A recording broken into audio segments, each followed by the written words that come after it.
Hello दोस्तों, आज हम एक्सप्लेन करेंगे world of immortal novel Hindi में। चैनल को सब्सक्राइब करना मत भूलना।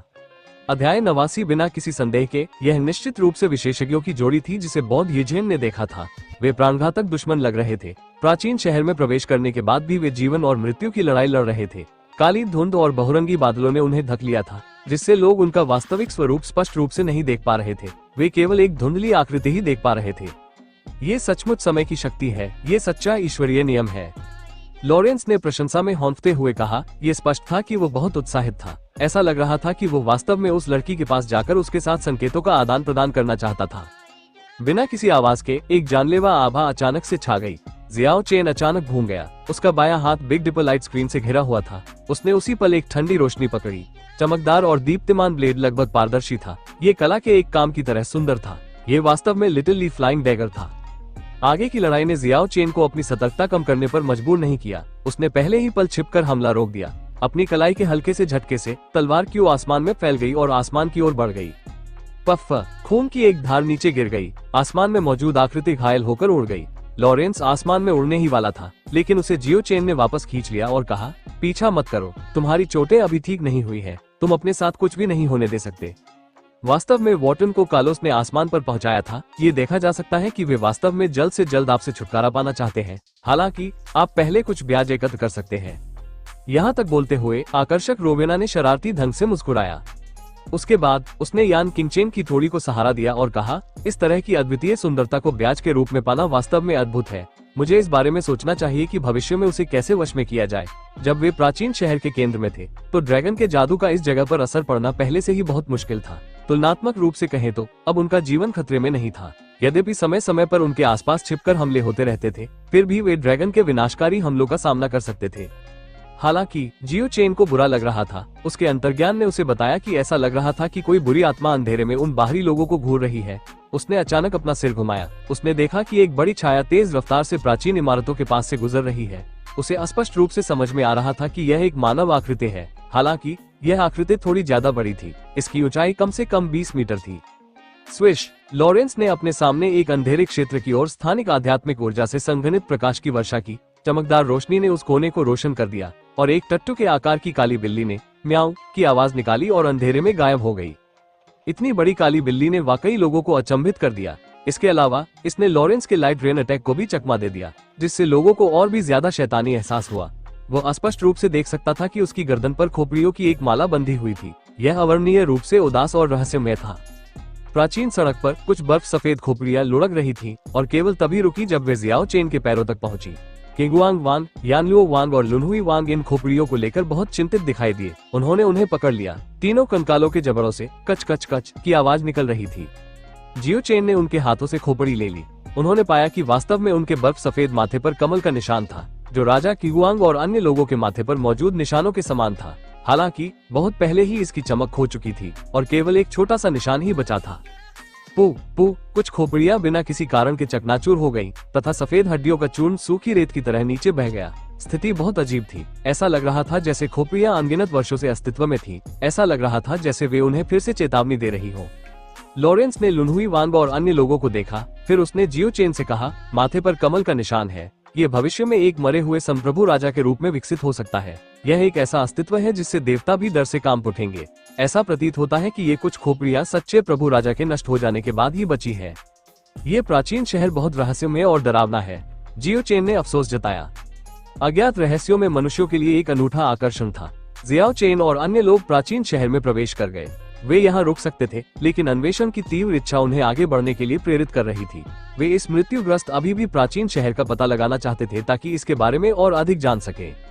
लॉरेंस ने ध्यान से इसे महसूस करने के बाद गहरी आवाज में कहा, ये प्राचीन शहर बहुत ही राक्षसी है। आकाश में एक शक्ति है जो अंतरिक्ष को प्रतिबंधित करती है। यहाँ तक कि मनोविज्ञान और जादू मास्टर भी उड़ने में असमर्थ है। मुझे डर है कि केवल ड्रैगन ही इसे तोड़ सकते हैं। वे कभी कभी स्वर्गीय सैनिकों और यन सैनिकों को देखते थे, लेकिन वे उन्हें रोकते नहीं थे। हालांकि जब उनकी ठंडी निगाहें उनके पीछे से गुजरती थी तो ऐसा लगता था जैसे वे मरे हुए लोगों को देख रहे हों। उनके सामने नदी के पानी की तेज आवाज सुनाई दे रही थी। साथ ही हवा में एक भयावह आभा फैल रही थी। इसके अलावा हवा में खून की तीखी गंध भी बह रही थी। लाल रंग का खून का कोहरा उमड़ रहा था। खून की एक उफनती और गर्जन करती नदी बह रही थी। खून की वो घिनौनी गंध निश्चित रूप से लोगों को संदेह में डाल देती थी कि यह असली खून है या नहीं। अब तक जियाओ चेन भी कुछ हद तक आश्वस्त था। ये यिन राजधानी लग रही थी जहां मरे हुए दुनिया के सम्राट रहते थे। खून की गर्जन करती नदी के ऊपर एक दूसरे से कुछ ही दूरी पर एक पत्थर का पुल था। प्राचीन पुल पर देवताओं, राक्षसों और दानवों की पूरी आकृति उकेरी गई थी। वे समय के उतार चढ़ाव से भरे हुए थे। ऐसा लग रहा था जैसे वे लोगों को कुछ बताने की कोशिश कर रहे थे। हर पत्थर के पुल पर कुछ बिखरे हुए कंकाल भी थे। शायद ऐसा इसलिए था क्योंकि उन्होंने बहुत सालों तक अनुभव किया था। वे सफेद हड्डियां हवा से लगभग घिस गई थी। जियो चेन और अन्य लोग रुके नहीं। वे सीधे पत्थर के पुल से खून की नदी को पार कर गए और ऐसा लग रहा था जैसे प्राचीन शहर का केंद्र पहले से ही उनके सामने था। वो जगह एक केंद्रीय चौक थी। प्लाजा के बीच में एक विशाल मोनोलिथ बनाया गया था।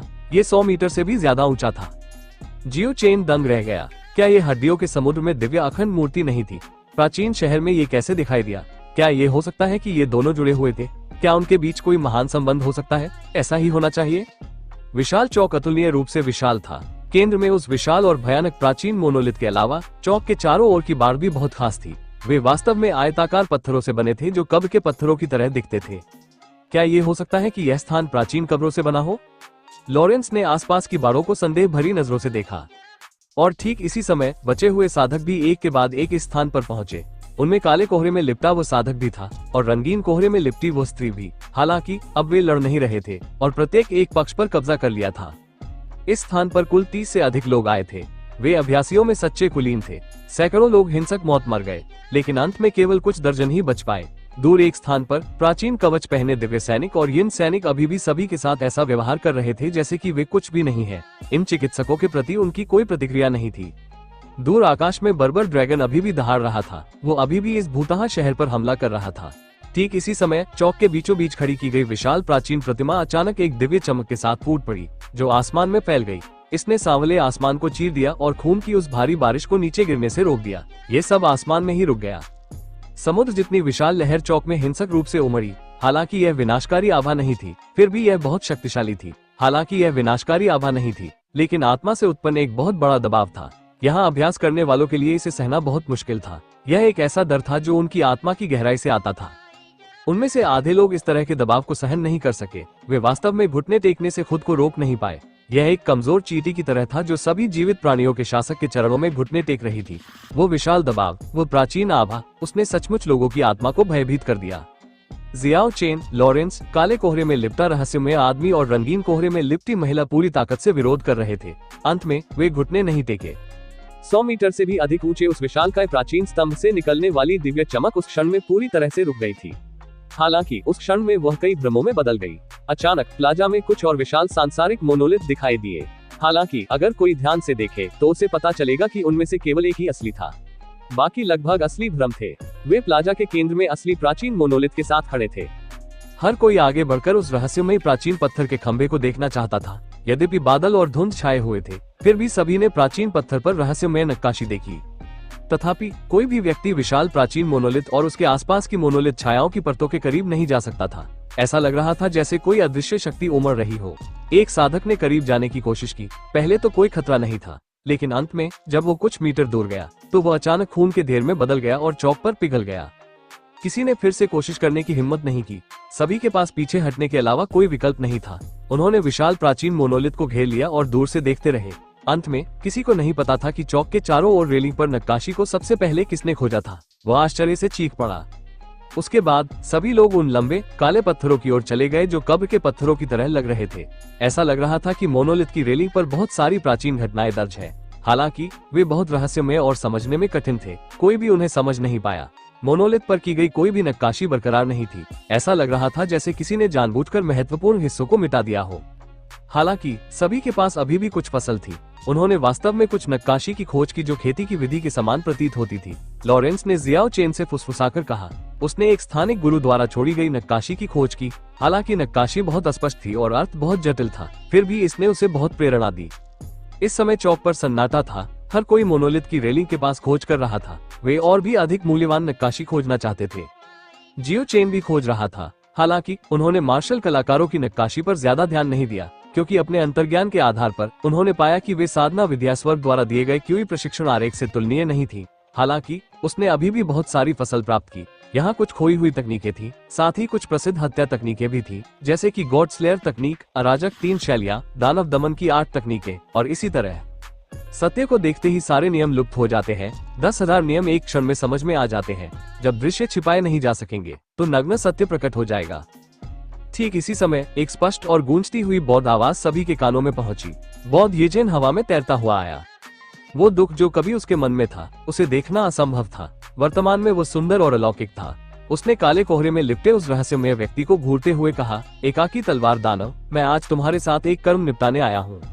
जब उन्होंने ये शब्द कहे तो बौद्ध येजेन शांत और स्थिर था। यहाँ तक कि बुद्ध के हाथ में फूल लिए और मुस्कुराने का एक आकर्षण भी था। यह अवर्णनीय रूप से अलौकिक था। ये बहुत स्पष्ट था कि बुद्ध के शाश्वत चक्र ने इस युवा भिक्षु को निर्वाण जैसा परिवर्तन पूरा करने की अनुमति दी। ऐसा लग रहा था जैसे उसने सचमुच एक ही दिन में कुछ समझ लिया हो। काला कोहरा छा गया। एकांत तलवार दानव का लंबा आकार दिखाई दिया। यह एक गंभीर भाव वाला व्यक्ति था। उसे बहुत सुंदर नहीं कहा जा सकता था, लेकिन उसके पास तलवार की धार जैसी एक खतरनाक आभा थी। उसका पूरा व्यक्तित्व एक तेज तलवार की तरह था जो म्यान से बाहर निकली हुई थी। ये वास्तव में आप ही है। येजेन बहुत शांत थी। ऐसा लगता है कि पौराणिक बुद्ध की जादुई शक्ति वास्तव में स्वर्ग तक पहुंच गई थी। एक जादुई उपकरण वास्तव में आपको एक परिवर्तन पूरा करने की अनुमति देने में सक्षम था। मुझे लगा कि धर्मवंश पहले से ही अपंग था। मुझे उम्मीद नहीं थी कि आप जैसे व्यक्ति प्रकट होंगे। एकांत तलवार दानव की आवाज उसके चेहरे के भावों की तरह ही गंभीर थी। जीवन के कितने चक्र, मृत्यु के कितने चक्र, समय की शुरुआत से यह हमेशा ऐसा ही रहा है। कितने दिव्य सिर और भूतिया चेहरे हैं। बौद्ध येजेन ने हल्के से बुद्ध का नाम लिया और बौद्ध धर्मग्रंथों का पाठ किया। ऐसा लग रहा था जैसे उसने बहुत गहराई से समझ लिया हो। अध्याय 90 बिना किसी संदेह के यह निश्चित रूप से विशेषज्ञों की जोड़ी थी जिसे बौद्ध येजेन ने देखा था। वे प्राणघातक दुश्मन लग रहे थे। प्राचीन शहर में प्रवेश करने के बाद भी वे जीवन और मृत्यु की लड़ाई लड़ रहे थे। काली धुंध और बहुरंगी बादलों ने उन्हें ढक लिया था, जिससे लोग उनका वास्तविक स्वरूप स्पष्ट रूप से नहीं देख पा रहे थे। वे केवल एक धुंधली आकृति ही देख पा रहे थे। ये सचमुच समय की शक्ति है। ये सच्चा ईश्वरीय नियम है। लॉरेंस ने प्रशंसा में हौंकते हुए कहा। यह स्पष्ट था कि वो बहुत उत्साहित था। ऐसा लग रहा था कि वो वास्तव में उस लड़की के पास जाकर उसके साथ संकेतों का आदान प्रदान करना चाहता था। बिना किसी आवाज के एक जानलेवा आभा अचानक सामने आए। जियाओ चेन अचानक घूम गया। उसका बायां हाथ बिग डिपर लाइट स्क्रीन से घिरा हुआ था। उसने उसी पल एक ठंडी रोशनी पकड़ी। चमकदार और दीप्तिमान ब्लेड लगभग पारदर्शी था। ये कला के एक काम की तरह सुंदर था। ये वास्तव में लिटिल ली फ्लाइंग डैगर था। मोर्चे पर लड़ाई के बावजूद जियाओ चेन ने अपनी सतर्कता कम नहीं की। उसने पहले ही पल छिपकर हमला रोक दिया। अपनी कलाई के हल्के से झटके से ब्लेड की आभा आसमान में फैल गई और आसमान की ओर बढ़ गई। पफ, खून की एक धार नीचे बिखर गई। आसमान में मौजूद आकृति घायल होकर उड़ गई। लॉरेंस आसमान में उड़ने ही वाला था, लेकिन उसे जियो चेन ने पीछे खींच लिया। उसने कहा, पीछा मत करो। तुम अपनी चोटों से अभी तक ठीक नहीं हुए हो। तुम अपने साथ कुछ भी नहीं होने दे सकते। वास्तव में वॉटन को कार्लोस ने आसमान पर पहुंचाया था। ये देखा जा सकता है कि वे वास्तव में जल्द से जल्द आपसे छुटकारा पाना चाहते हैं। हालांकि आप पहले कुछ ब्याज एकत्र कर सकते हैं। यहाँ तक बोलते हुए आकर्षक रोवेना ने शरारती ढंग से मुस्कुराया। उसके बाद उसने यान किंगचेन की थोड़ी को सहारा दिया और कहा, इस तरह की बेमिसाल सुंदरता को ब्याज के रूप में पाना वाकई बहुत बढ़िया है। मुझे इस बारे में सोचना चाहिए कि भविष्य में उसे कैसे वश में किया जाए। जब वे प्राचीन शहर के केंद्र में थे तो ड्रैगन के जादू के लिए इस जगह को प्रभावित करना पहले से ही बहुत मुश्किल था। सापेक्ष रूप से उनके जीवन अब खतरे में नहीं थे। यद्यपि उनके आसपास समय समय पर छिपकर हमले होते रहते थे, लेकिन ड्रैगन के विनाशकारी हमलों की तुलना में इन सभी का सामना किया जा सकता था। हालांकि जियो चेन को बुरा लग रहा था। उसके अंतर्ज्ञान ने उसे बताया कि ऐसा लग रहा था कि अंधेरे में कोई बुरी आत्मा उन बाहरी लोगों को घूर रही है। उसने अचानक अपना सिर घुमाया। उसने देखा कि एक बड़ी छाया तेज रफ्तार से प्राचीन इमारतों के पास से गुजर रही है। उसे स्पष्ट रूप से समझ में आ रहा था कि यह एक मानव आकृति है। हालांकि यह आकृति थोड़ी ज्यादा बड़ी थी। इसकी ऊंचाई कम से कम 20 मीटर थी। स्विश! लॉरेंस ने अपने सामने एक अंधेरे क्षेत्र की ओर स्थानिक आध्यात्मिक ऊर्जा से संघनित प्रकाश की वर्षा की। चमकदार रोशनी ने उस कोने को रोशन कर दिया और एक टट्टू के आकार की काली बिल्ली ने म्याऊ की आवाज निकाली और अंधेरे में गायब हो गई। इतनी बड़ी काली बिल्ली ने वाकई लोगों को अचंभित कर दिया। इसके अलावा इसने लॉरेंस के लाइट रेन अटैक को भी चकमा दे दिया, जिससे लोगों को और भी शैतानी एहसास हुआ। वो स्पष्ट रूप से देख सकता था कि उसकी गर्दन पर खोपड़ियों की एक माला बंधी हुई थी। यह अवर्णनीय रूप से उदास और रहस्यमय था। प्राचीन सड़क पर कुछ बर्फ सफेद खोपड़ियां लुढ़कती रहीं और केवल तभी रुकी जब वे जियाओ चेन के पैरों तक पहुंची। किंगवांग वांग, यानलुओ वांग और लुनहुई वांग इन खोपड़ियों को लेकर बहुत चिंतित दिखाई दिए। उन्होंने उन्हें पकड़ लिया। तीनों कंकालों के जबड़ों से कच कच कच की आवाज निकल रही थी। जियो चेन ने उनके हाथों से खोपड़ी ले ली। उन्होंने पाया कि वास्तव में उनके बर्फ सफेद माथे पर कमल का निशान था, जो राजा किगुआंग और अन्य लोगों के माथे पर मौजूद निशानों के समान था। हालांकि बहुत पहले ही इसकी चमक खो चुकी थी और केवल एक छोटा सा निशान ही बचा था। पू पू कुछ खोपड़ियां बिना किसी कारण के चकनाचूर हो गई तथा सफेद हड्डियों का चूर्ण सूखी रेत की तरह नीचे बह गया। स्थिति बहुत अजीब थी। ऐसा लग रहा था जैसे खोपड़ियां अनगिनत वर्षों से अस्तित्व में थी। ऐसा लग रहा था जैसे वे उन्हें फिर से चेतावनी दे रही हो। लॉरेंस ने लुनहुई वांग और अन्य लोगों को देखा। फिर उसने जियो चेन से कहा, माथे पर कमल का निशान है। ये भविष्य में एक मरे हुए संप्रभु राजा के रूप में विकसित हो सकता है। यह एक ऐसा अस्तित्व है जिससे देवता भी डर से कांप उठेंगे। ऐसा प्रतीत होता है कि ये कुछ खोपड़ियां सच्चे प्रभु राजा के नष्ट हो जाने के बाद ही बची है। ये प्राचीन शहर बहुत रहस्यमय और डरावना है, जियो चेन ने अफसोस जताया। अज्ञात रहस्यों में मनुष्यों के लिए एक अनूठा आकर्षण था। जियाओ चेन और अन्य लोग प्राचीन शहर में प्रवेश कर गए। वे यहाँ रुक सकते थे, लेकिन अन्वेषण की तीव्र इच्छा उन्हें आगे बढ़ने के लिए प्रेरित कर रही थी। वे इस मृत्युग्रस्त अभी भी प्राचीन शहर का पता लगाना चाहते थे ताकि इसके बारे में और अधिक जान सके। लॉरेंस ने ध्यान से इसे महसूस करने के बाद गहरी आवाज में कहा, ये प्राचीन शहर बहुत ही राक्षसी है। आकाश में एक शक्ति है जो अंतरिक्ष को प्रतिबंधित करती है। यहाँ तक कि मनोविज्ञान और जादू मास्टर भी उड़ने में असमर्थ है। मुझे डर है कि केवल ड्रैगन ही इसे तोड़ सकते हैं। उन्हें कभी कभी स्वर्गीय सैनिक और यन सैनिक दिखाई देते थे, लेकिन वे उन्हें रोकते नहीं थे। हालांकि जब वे अपनी ठंडी निगाहें उनके पीछे घुमाते थे तो ऐसा लगता था जैसे वे मरे हुए लोगों को देख रहे हों। उनके सामने नदी के पानी की तेज आवाज सुनाई दे रही थी। साथ ही हवा में एक भयावह आभा भी फैल रही थी। इसके अलावा हवा में खून की तीखी गंध भी बह रही थी। लाल रंग का खून का कोहरा उमड़ रहा था। खून की एक उफनती और गर्जन करती नदी बह रही थी। खून की वो घिनौनी गंध निश्चित रूप से लोगों को संदेह में डाल देती थी कि यह असली खून है या नहीं। अब तक यहाँ तक कि जियो चेन भी कुछ हद तक आश्वस्त था कि यही इन राजधानी थी जहाँ मरे हुए विश्व के सम्राट रहते थे। खून की गर्जन करती नदी के ऊपर एक दूसरे से कुछ ही दूरी पर एक पत्थर का पुल था। प्राचीन पुल पर देवताओं, राक्षसों और राक्षसों की पूरी आकृतियां उकेरी गई थीं। वे समय बीतने के साथ उकेरे गए थे। ऐसा लग रहा था जैसे वे लोगों को कुछ बताने की कोशिश कर रहे थे। हर पत्थर के पुल पर कुछ बिखरे हुए कंकाल भी थे। शायद ऐसा इसलिए था क्योंकि उन्होंने बहुत सालों तक अनुभव किया था। वे सफेद हड्डियां लगभग खराब हो गई थी। जियो चेन और अन्य लोग रुके नहीं। वे सीधे पत्थर के पुल से खून की नदी को पार कर गए और उनके सामने प्राचीन शहर का केंद्र दिखाई दे रहा था। वो स्थान एक केंद्रीय चौक था। प्लाजा के बीच में एक विशाल मोनोलिथ बनाया गया था। ये 100 मीटर से भी ज्यादा ऊंचा था। जियो चेन दंग रह गया। क्या ये हड्डियों के समुद्र में दिव्य अखंड मूर्ति नहीं थी? प्राचीन शहर में ये कैसे दिखाई दिया? क्या ये हो सकता है कि ये दोनों जुड़े हुए थे? क्या उनके बीच कोई महान संबंध हो सकता है? ऐसा ही होना चाहिए। विशाल चौक अतुलनीय रूप से विशाल था। केंद्र में उस विशाल और भयानक प्राचीन मोनोलिथ के अलावा चौक के चारों ओर की बाड़ भी बहुत खास थी। वे वास्तव में आयताकार पत्थरों से बने थे जो कब्र के पत्थरों की तरह दिखते थे। क्या ये संभव है कि इस स्थान को बनाने के लिए प्राचीन कब्रों का उपयोग किया गया हो? लॉरेंस ने आसपास की बाड़ों को संदेह भरी नजरों से देखा और ठीक इसी समय बचे हुए साधक भी एक के बाद एक इस स्थान पर पहुंचे। उनमें काली धुंध में लिपटा वो साधक भी था और रंगीन धुंध में लिपटी वह स्त्री भी। हालांकि अब वे लड़ नहीं रहे थे और प्रत्येक एक पक्ष पर कब्जा कर लिया था। इस स्थान पर कुल 30 से अधिक लोग आए थे। वे अभ्यासियों में सच्चे कुलीन थे। सैकड़ों लोग हिंसक मौत मर गए, लेकिन अंत में केवल कुछ दर्जन ही बच पाए। दूर एक स्थान पर प्राचीन कवच पहने दिव्य सैनिक और यिन सैनिक अभी भी सभी के साथ ऐसा व्यवहार कर रहे थे जैसे कि वे कुछ भी नहीं है। इन चिकित्सकों के प्रति उनकी कोई प्रतिक्रिया नहीं थी। दूर आकाश में बर्बर ड्रैगन अभी भी दहाड़ रहा था। वो अभी भी इस भूतहा शहर पर हमला कर रहा था। ठीक इसी समय चौक के बीचों बीच खड़ी की गई विशाल प्राचीन प्रतिमा अचानक एक दिव्य चमक के साथ फूट पड़ी, जो आसमान में फैल गई। इसने सांवले आसमान को चीर दिया और खून की उस भारी बारिश को नीचे गिरने से रोक दिया। ये सब आसमान में ही रुक गया।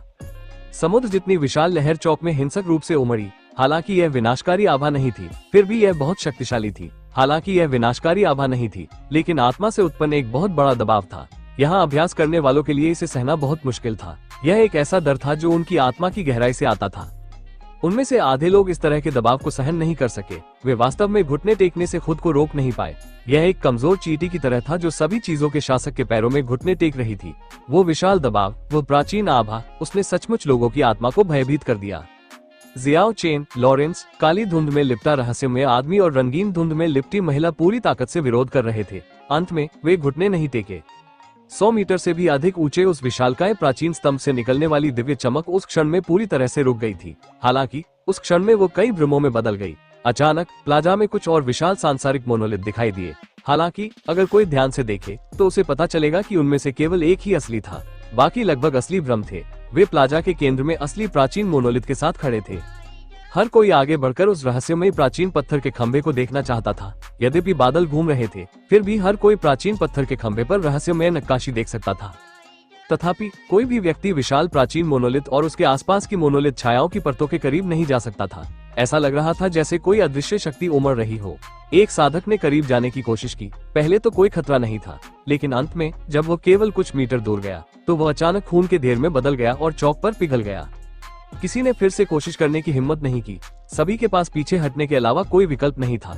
उन्होंने विशाल प्राचीन मोनोलिथ को घेर लिया और दूर से उसे देखा। अंत में किसी ने सबसे पहले चौक के चारों ओर बाड़ पर नक्काशी देखी। वो आश्चर्य से चीख पड़ा। उसके बाद सभी लोग उस काले पत्थर की ओर चल पड़े जो कब्र के पत्थर जैसा लग रहा था। पत्थर की बाड़ पर बहुत सारी प्राचीन घटनाएं दर्ज थी। हालांकि ये बहुत रहस्यमय और समझने में कठिन था। कोई भी इसे समझ नहीं पाया। मोनोलिथ पर की गई कोई भी नक्काशी बरकरार नहीं थी। ऐसा लग रहा था जैसे किसी ने जानबूझकर महत्वपूर्ण हिस्सों को मिटा दिया हो। हालांकि सभी के पास अभी भी कुछ फसल थी। उन्होंने वास्तव में कुछ नक्काशी की खोज की जो एक खेती पद्धति की तरह लग रही थी। लॉरेंस ने जियाओ चेन से फुसफुसाकर कहा। उसने एक स्थानिक गुरु द्वारा छोड़ी गई नक्काशी की खोज की। हालांकि नक्काशी बहुत अस्पष्ट थी और अर्थ बहुत जटिल था, फिर भी इसने उसे बहुत महत्वपूर्ण प्रेरणा दी। इस समय चौक पर सन्नाटा था। हर कोई पत्थर की बाड़ के पास खोज कर रहा था। वे और भी कीमती नक्काशी खोजना चाहते थे।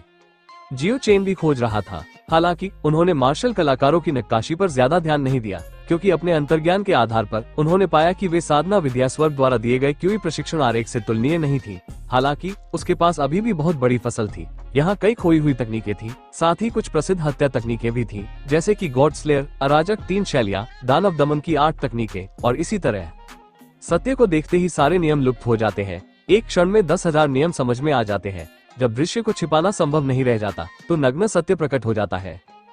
ठीक इसी समय एक स्पष्ट और गूंजती हुई बौद्ध आवाज सभी के कानों में पहुंची। बौद्ध येजेन हवा में तैरता हुआ आया। कोई नहीं बता सकता था कि वो अतीत में शोक मना रहा था, वर्तमान में वो सुंदर और अलौकिक था।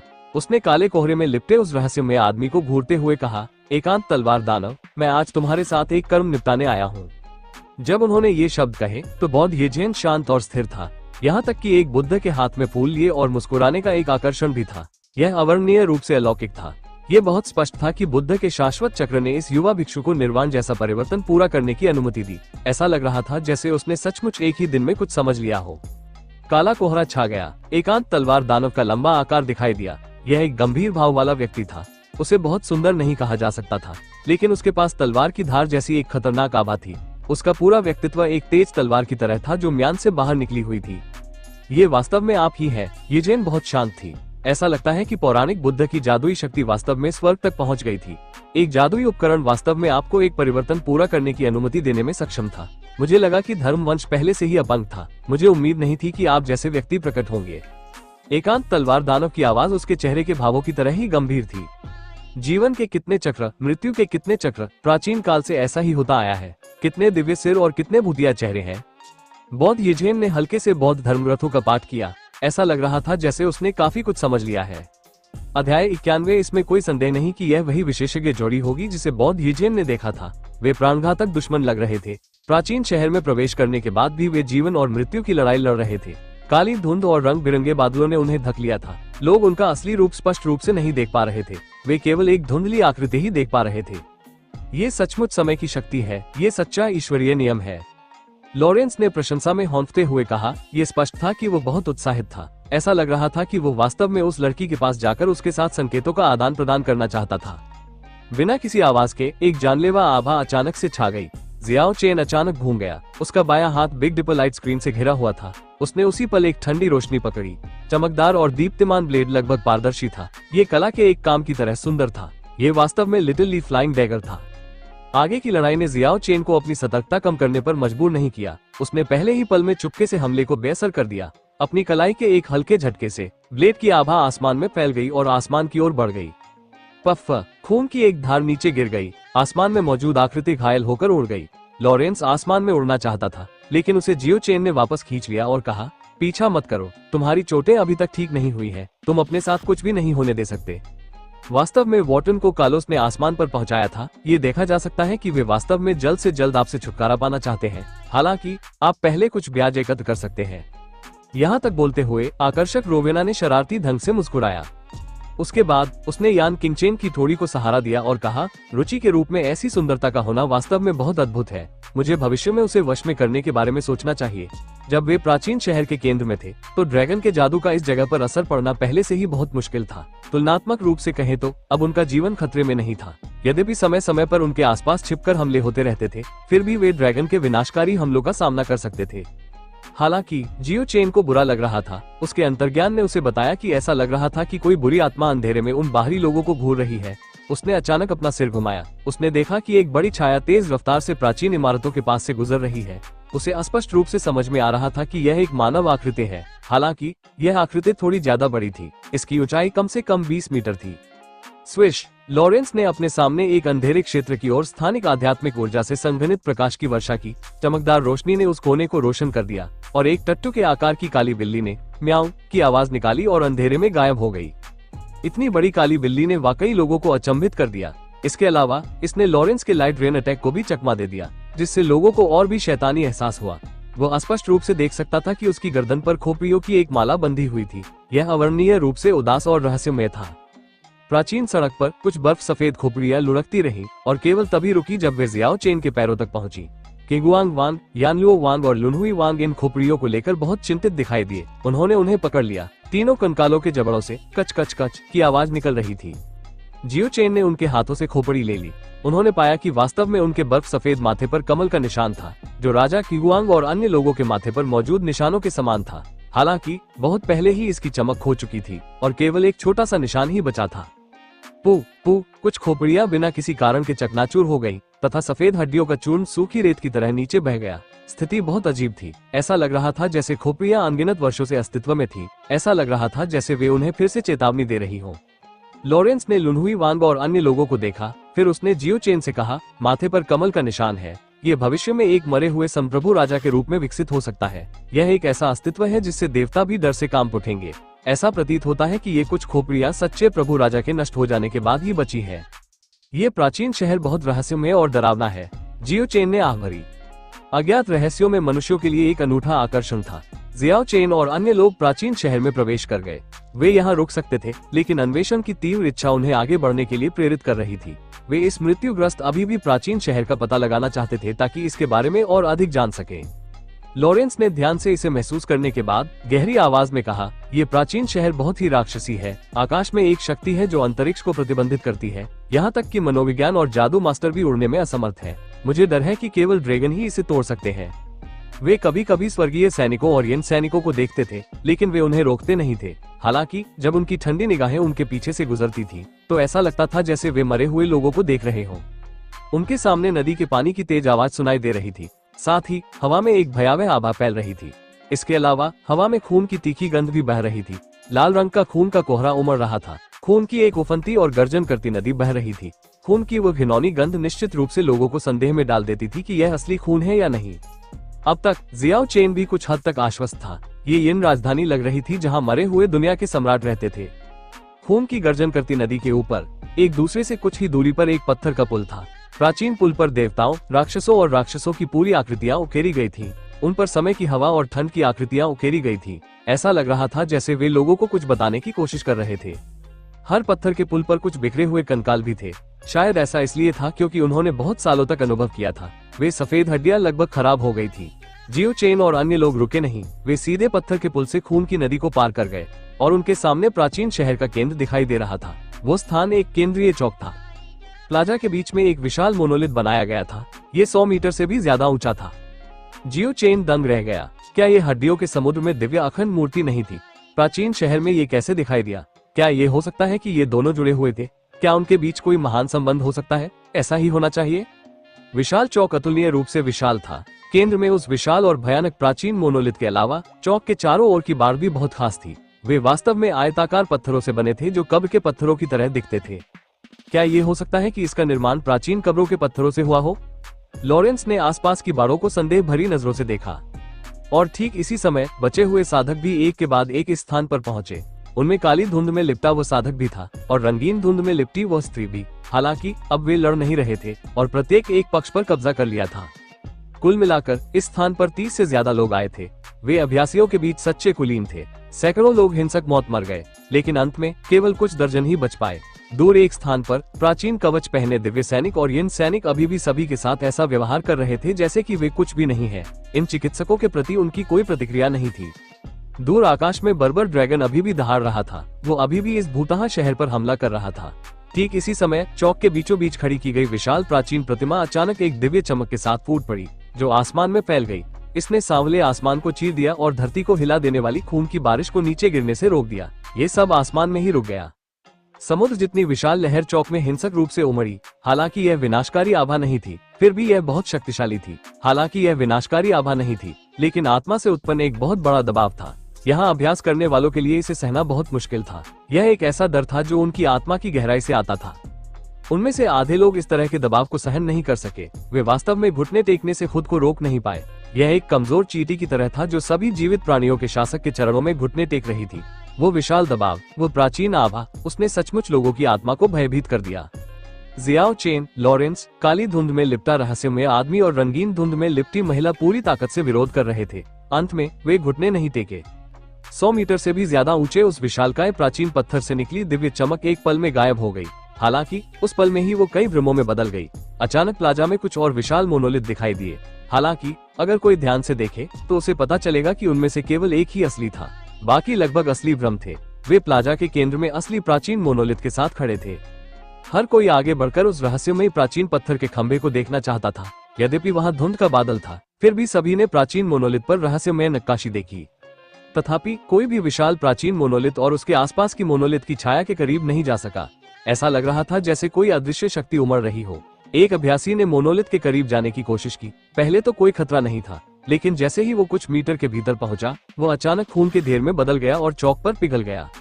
किसी ने फिर से कोशिश करने की हिम्मत नहीं की। सभी के पास पीछे हटने के अलावा कोई विकल्प नहीं था।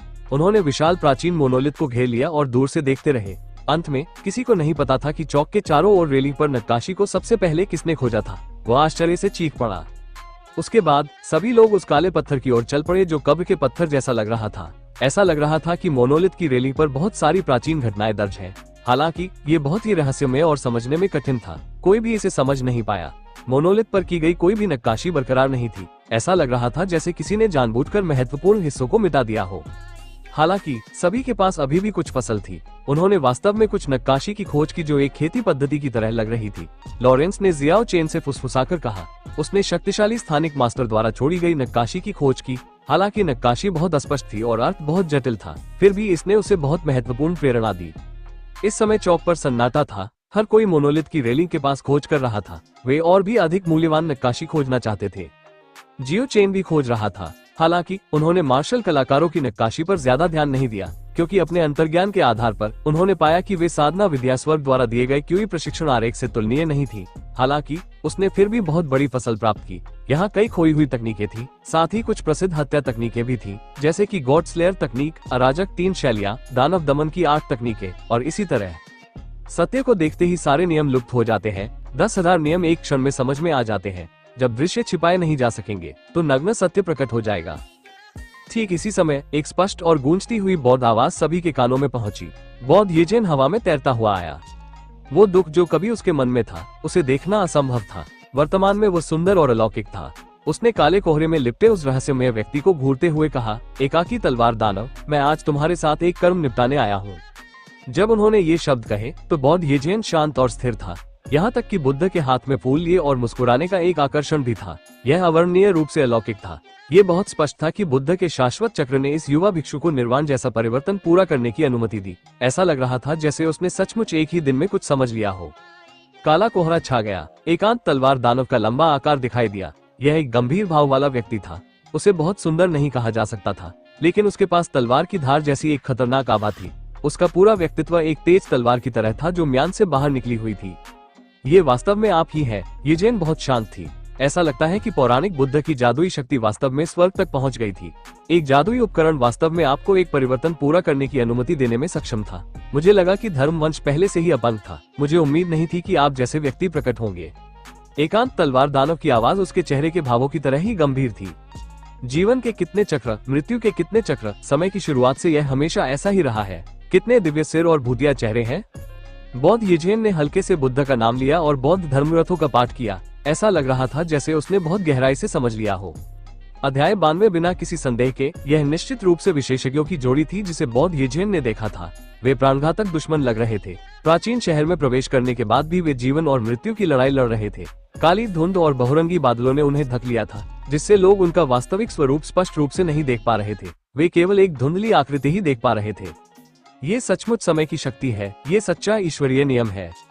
लॉरेंस ने प्रशंसा में हौंकते हुए कहा। यह स्पष्ट था कि वो बहुत उत्साहित था। ऐसा लग रहा था कि वो वास्तव में उस लड़की के पास जाकर उसके साथ संकेतों का आदान प्रदान करना चाहता था। बिना किसी आवाज के एक जानलेवा आभा अचानक से छा गई। जियाओ चेन अचानक घूम गया। उसका बायां हाथ बिग डिपर लाइट स्क्रीन से घिरा हुआ था। उसने उसी पल एक ठंडी रोशनी पकड़ी। चमकदार और दीप्तिमान ब्लेड लगभग पारदर्शी था। ये कला के एक काम की तरह सुंदर था। ये वास्तव में लिटिल ली फ्लाइंग डैगर था। आगे की लड़ाई ने जियाओ चेन को अपनी सतर्कता कम करने पर मजबूर नहीं किया। उसने पहले ही पल छिपकर हमला रोक दिया। अपनी कलाई के हल्के से झटके से तलवार की आसमान में फैल गई और आसमान की ओर बढ़ गई। पफ, खून की एक धार नीचे गिर गई। आसमान में मौजूद आकृति घायल होकर उड़ गई। लॉरेंस आसमान में उड़ने ही वाला था, लेकिन उसे जियो चेन ने वापस खींच लिया और कहा, पीछा मत करो, तुम्हारी चोटें अभी ठीक नहीं हुई है। तुम अपने साथ कुछ भी नहीं होने दे सकते। वास्तव में वॉर्टन को कार्लोस ने आसमान पर पहुंचाया था। ये देखा जा सकता है कि वे वास्तव में जल्द से जल्द आपसे छुटकारा पाना चाहते हैं। हालांकि आप पहले कुछ ब्याज एकत्र कर सकते हैं। यहाँ तक बोलते हुए आकर्षक रोवेना ने शरारती ढंग से मुस्कुराया। उसके बाद उसने यान किंगचेन की थोड़ी को सहारा दिया और कहा, इस तरह की अद्वितीय सुंदरता को ब्याज के रूप में पाना वास्तव में अद्भुत है। मुझे इस बारे में सोचना चाहिए कि भविष्य में उसे कैसे वश में किया जाए। जब वे प्राचीन शहर के केंद्र में थे तो ड्रैगन के जादू का इस जगह पर असर पड़ना पहले से ही बहुत मुश्किल था। तुलनात्मक रूप से कहें तो अब उनका जीवन खतरे में नहीं था। यद्यपि समय समय पर उनके आसपास छिपकर हमले होते रहते थे, फिर भी वे ड्रैगन के विनाशकारी हमलों का सामना कर सकते थे। हालांकि जियो चेन को बुरा लग रहा था। उसके अंतर्ज्ञान ने उसे बताया कि ऐसा लग रहा था कि कोई बुरी आत्मा अंधेरे में उन बाहरी लोगों को घूर रही है। उसने अचानक अपना सिर घुमाया। उसने देखा कि एक बड़ी छाया तेज रफ्तार से प्राचीन इमारतों के पास से गुजर रही है। उसे स्पष्ट रूप से समझ में आ रहा था कि यह एक मानव आकृति है। हालांकि यह आकृति थोड़ी ज्यादा बड़ी थी। इसकी ऊंचाई कम से कम 20 मीटर थी। स्विश! लॉरेंस ने अपने सामने एक अंधेरे क्षेत्र की ओर स्थानिक आध्यात्मिक ऊर्जा से संघनित प्रकाश की वर्षा की। चमकदार रोशनी ने उस कोने को रोशन कर दिया और एक टट्टू के आकार की काली बिल्ली ने म्याऊ की आवाज निकाली और अंधेरे में गायब हो गई। इतनी बड़ी काली बिल्ली ने वाकई लोगों को अचंभित कर दिया। इसके अलावा इसने लॉरेंस के लाइट रेन अटैक को भी चकमा दे दिया, जिससे लोगों को और भी शैतानी एहसास हुआ। वह स्पष्ट रूप से देख सकता था कि उसकी गर्दन पर खोपड़ियों की एक माला बंधी हुई थी। यह अवर्णनीय रूप से उदास और रहस्यमय था। प्राचीन सड़क पर कुछ बर्फ सफेद खोपड़ियां लुढ़क रही थीं और केवल तभी रुकी जब वे जियाओ चेन के पैरों तक पहुंची।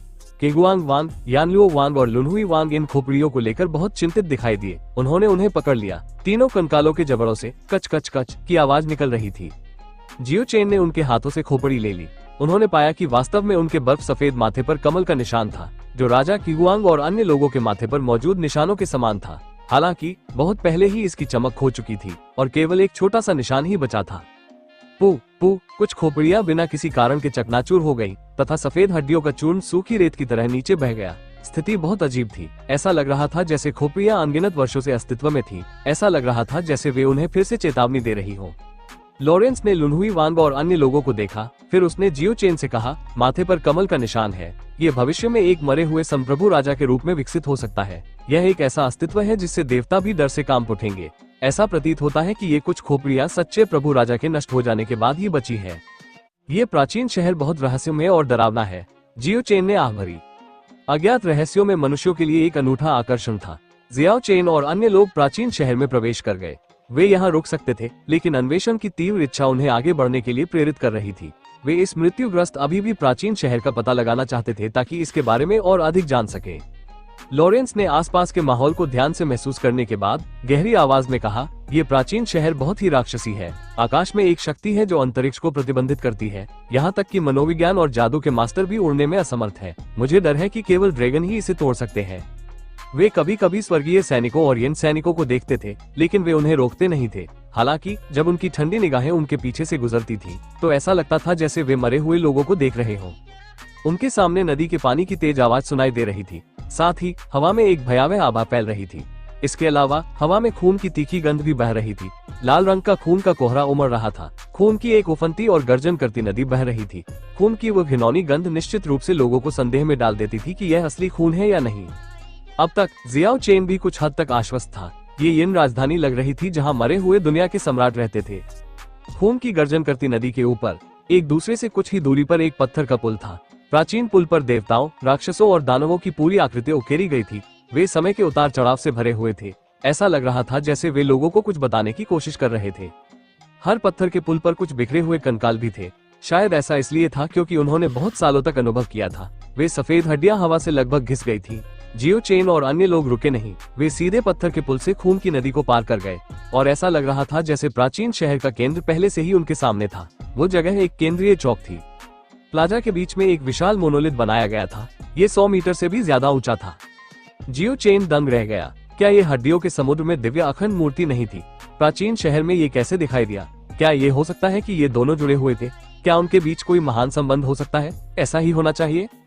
विशाल चौक अतुलनीय रूप से विशाल था। केंद्र में उस विशाल और भयानक प्राचीन मोनोलिथ के अलावा चौक के चारों ओर की बाड़ भी बहुत खास थी। वे वास्तव में आयताकार पत्थरों से बने थे जो कब्र के पत्थरों की तरह दिखते थे। क्या ये हो सकता है कि यह स्थान प्राचीन कब्रों से बना हो? लॉरेंस ने आसपास की बाड़ों को संदेह भरी नजरों से देखा और ठीक इसी समय बचे हुए साधक भी एक के बाद एक इस स्थान पर पहुंचे। उनमें काले कोहरे में लिपटा वो साधक भी था और रंगीन कोहरे में लिपटी वो स्त्री भी। हालांकि अब वे लड़ नहीं रहे थे और प्रत्येक एक पक्ष पर कब्जा कर लिया था। इस स्थान पर कुल 30 से ज्यादा लोग आए थे। वे अभ्यासियों में सच्चे कुलीन थे। सैकड़ों लोग हिंसक मौत मर गए, लेकिन अंत में केवल कुछ दर्जन ही बच पाए। दूर एक स्थान पर प्राचीन कवच पहने दिव्य सैनिक और यिन सैनिक अभी भी सभी के साथ ऐसा व्यवहार कर रहे थे जैसे कि वे कुछ भी नहीं है। इन चिकित्सकों के प्रति उनकी कोई प्रतिक्रिया नहीं थी। दूर आकाश में बर्बर ड्रैगन अभी भी दहाड़ रहा था। वो अभी भी इस भूतहा शहर पर हमला कर रहा था। ठीक इसी समय चौक के बीचों बीच खड़ी की गई विशाल प्राचीन प्रतिमा अचानक एक दिव्य चमक के साथ फूट पड़ी, जो आसमान में फैल गई। इसने सांवले आसमान को चीर दिया और धरती को हिला देने वाली खून की बारिश को नीचे गिरने से रोक दिया। ये सब आसमान में ही रुक गया। समुद्र जितनी विशाल लहर चौक में हिंसक रूप से उमड़ी। हालांकि यह विनाशकारी आभा नहीं थी, फिर भी यह बहुत शक्तिशाली थी। हालांकि यह विनाशकारी आभा नहीं थी, लेकिन आत्मा से उत्पन्न एक बहुत बड़ा दबाव था। यहाँ अभ्यास करने वालों के लिए इसे सहना बहुत मुश्किल था। यह एक ऐसा डर था जो उनकी आत्मा की गहराई से आता था। उनमें से आधे लोग इस तरह के दबाव को सहन नहीं कर सके। वे वास्तव में घुटने टेकने से खुद को रोक नहीं पाए। यह एक कमजोर चींटी की तरह था जो सभी जीवित प्राणियों के शासक के चरणों में घुटने टेक रही थी। वो विशाल दबाव, वो प्राचीन आभा, उसने सचमुच लोगों की आत्मा को भयभीत कर दिया। जियाओ चेन, लॉरेंस, काले कोहरे में लिपटा रहस्यमय आदमी और रंगीन कोहरे में लिपटी महिला पूरी ताकत से विरोध कर रहे थे। अंत में वे घुटने नहीं टेके। 100 मीटर से भी ज्यादा ऊंचे उस विशालकाय प्राचीन पत्थर से निकली दिव्य चमक एक पल में गायब हो गई। हालांकि उस पल में ही वो कई भ्रमों में बदल गई। अचानक प्लाजा में कुछ और विशाल मोनोलिथ दिखाई दिए। हालांकि अगर कोई ध्यान से देखे तो उसे पता चलेगा कि उनमें से केवल एक ही असली था, बाकी लगभग असली भ्रम थे। वे प्लाजा के केंद्र में असली प्राचीन मोनोलिथ के साथ खड़े थे। हर कोई आगे बढ़कर उस रहस्यमय प्राचीन पत्थर के खंभे को देखना चाहता था। यद्यपि वहां धुंध का बादल था, फिर भी सभी ने प्राचीन मोनोलिथ पर रहस्यमय नक्काशी देखी। तथापि कोई भी विशाल प्राचीन मोनोलिथ और उसके आसपास की मोनोलिथ की छाया के करीब नहीं जा सका। ऐसा लग रहा था जैसे कोई अदृश्य शक्ति उमड़ रही हो। एक अभ्यासी ने मोनोलिथ के करीब जाने की कोशिश की। पहले तो कोई खतरा नहीं था, लेकिन जैसे ही वो कुछ मीटर के भीतर पहुंचा, वो अचानक खून के ढेर में बदल गया और चौक पर पिघल गया। किसी ने फिर से कोशिश करने की हिम्मत नहीं की। सभी के पास पीछे हटने के अलावा कोई विकल्प नहीं था। उन्होंने विशाल प्राचीन मोनोलिथ को घेर लिया और दूर से देखते रहे। अंत में किसी को नहीं पता था कि चौक के चारों ओर बाड़ पर नक्काशी को सबसे पहले किसने खोजा था। वह आश्चर्य से चीख पड़ा। उसके बाद सभी लोग उस काले पत्थर की ओर चल पड़े जो कब्र के पत्थर जैसा लग रहा था। पत्थर की बाड़ पर बहुत सारी प्राचीन घटनाएं दर्ज थी। हालांकि ये बहुत रहस्यमय और समझने में कठिन था। कोई भी इसे समझ नहीं पाया। मोनोलिथ पर की गई कोई भी नक्काशी बरकरार नहीं थी। ऐसा लग रहा था जैसे किसी ने जानबूझकर महत्वपूर्ण हिस्सों को मिटा दिया हो। हालांकि सभी के पास अभी भी कुछ फसल थी। उन्होंने वास्तव में कुछ नक्काशी की हुई चीजें खोजी जो खेती की विधि जैसी लग रही थी। लॉरेंस ने जियाओ चेन से फुसफुसाकर कहा। उसने शक्तिशाली स्थानिक मास्टर द्वारा छोड़ी गई नक्काशी की खोज की। हालांकि नक्काशी बहुत अस्पष्ट थी और अर्थ बहुत जटिल था, फिर भी इसने उसे बहुत महत्वपूर्ण प्रेरणा दी। इस समय चौक पर पूरी तरह सन्नाटा था। हर कोई पत्थर की बाड़ के पास खोज कर रहा था। वे और भी अधिक मूल्यवान नक्काशी खोजना चाहते थे। जियो चेन भी खोज रहा था। हालांकि उन्होंने मार्शल कलाकारों की नक्काशी पर ज्यादा ध्यान नहीं दिया। क्योंकि अपने अंतर्ज्ञान के आधार पर उन्होंने पाया कि वे साधना विद्या स्वर्ग द्वारा दिए गए क्यूई प्रशिक्षण आरेख से तुलनीय नहीं थी। हालांकि उसने फिर भी बहुत बड़ी फसल प्राप्त की। यहाँ कई खोई हुई तकनीकें थी, साथ ही कुछ प्रसिद्ध हत्या तकनीकें भी थी, जैसे कि गॉड स्लेयर तकनीक, अराजक 3 शैलियाँ, दानव दमन की 8 तकनीकें और इसी तरह।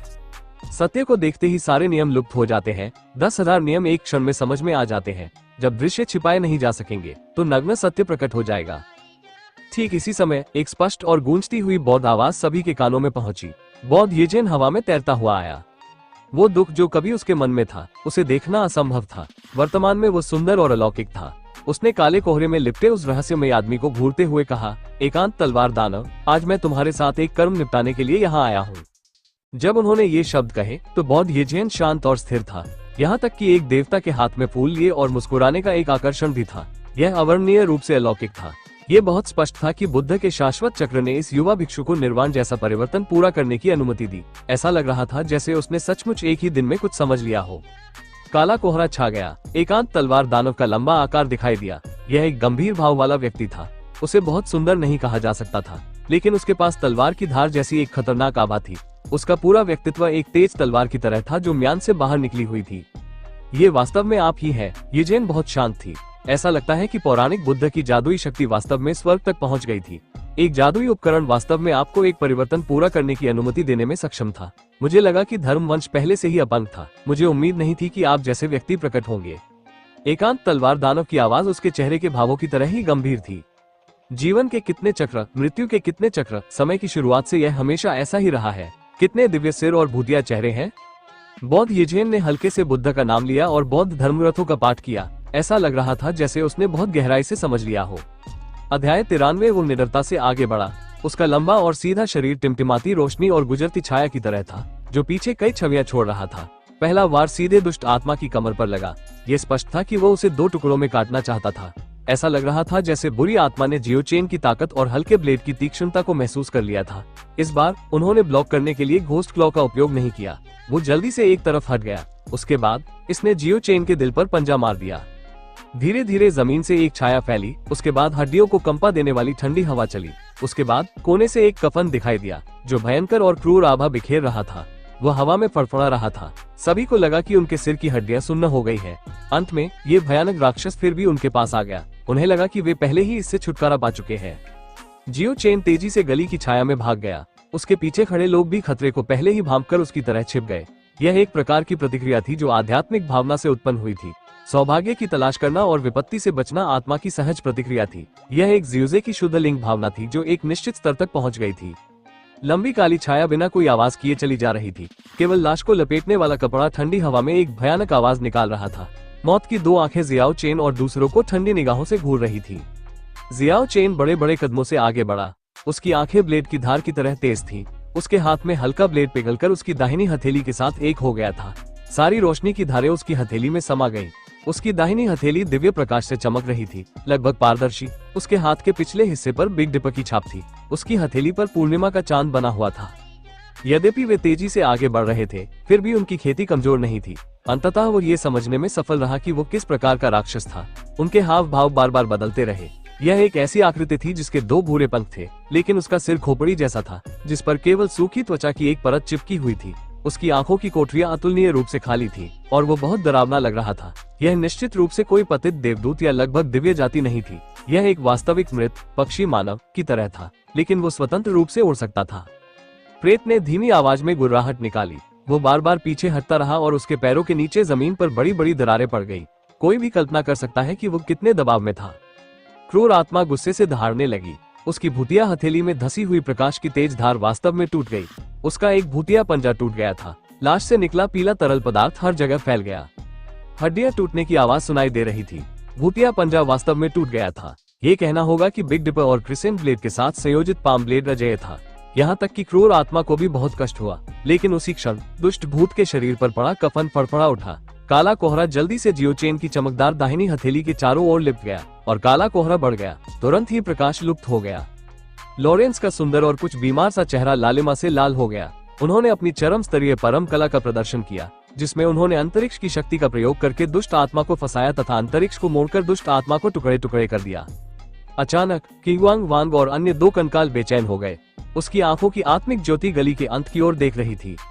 जियाओ चेन जोर से चिल्लाया। उसकी दाहिनी हथेली भूतिया पंजे से टकराई। इस बार दुष्ट आत्मा समय रहते बच नहीं सकी।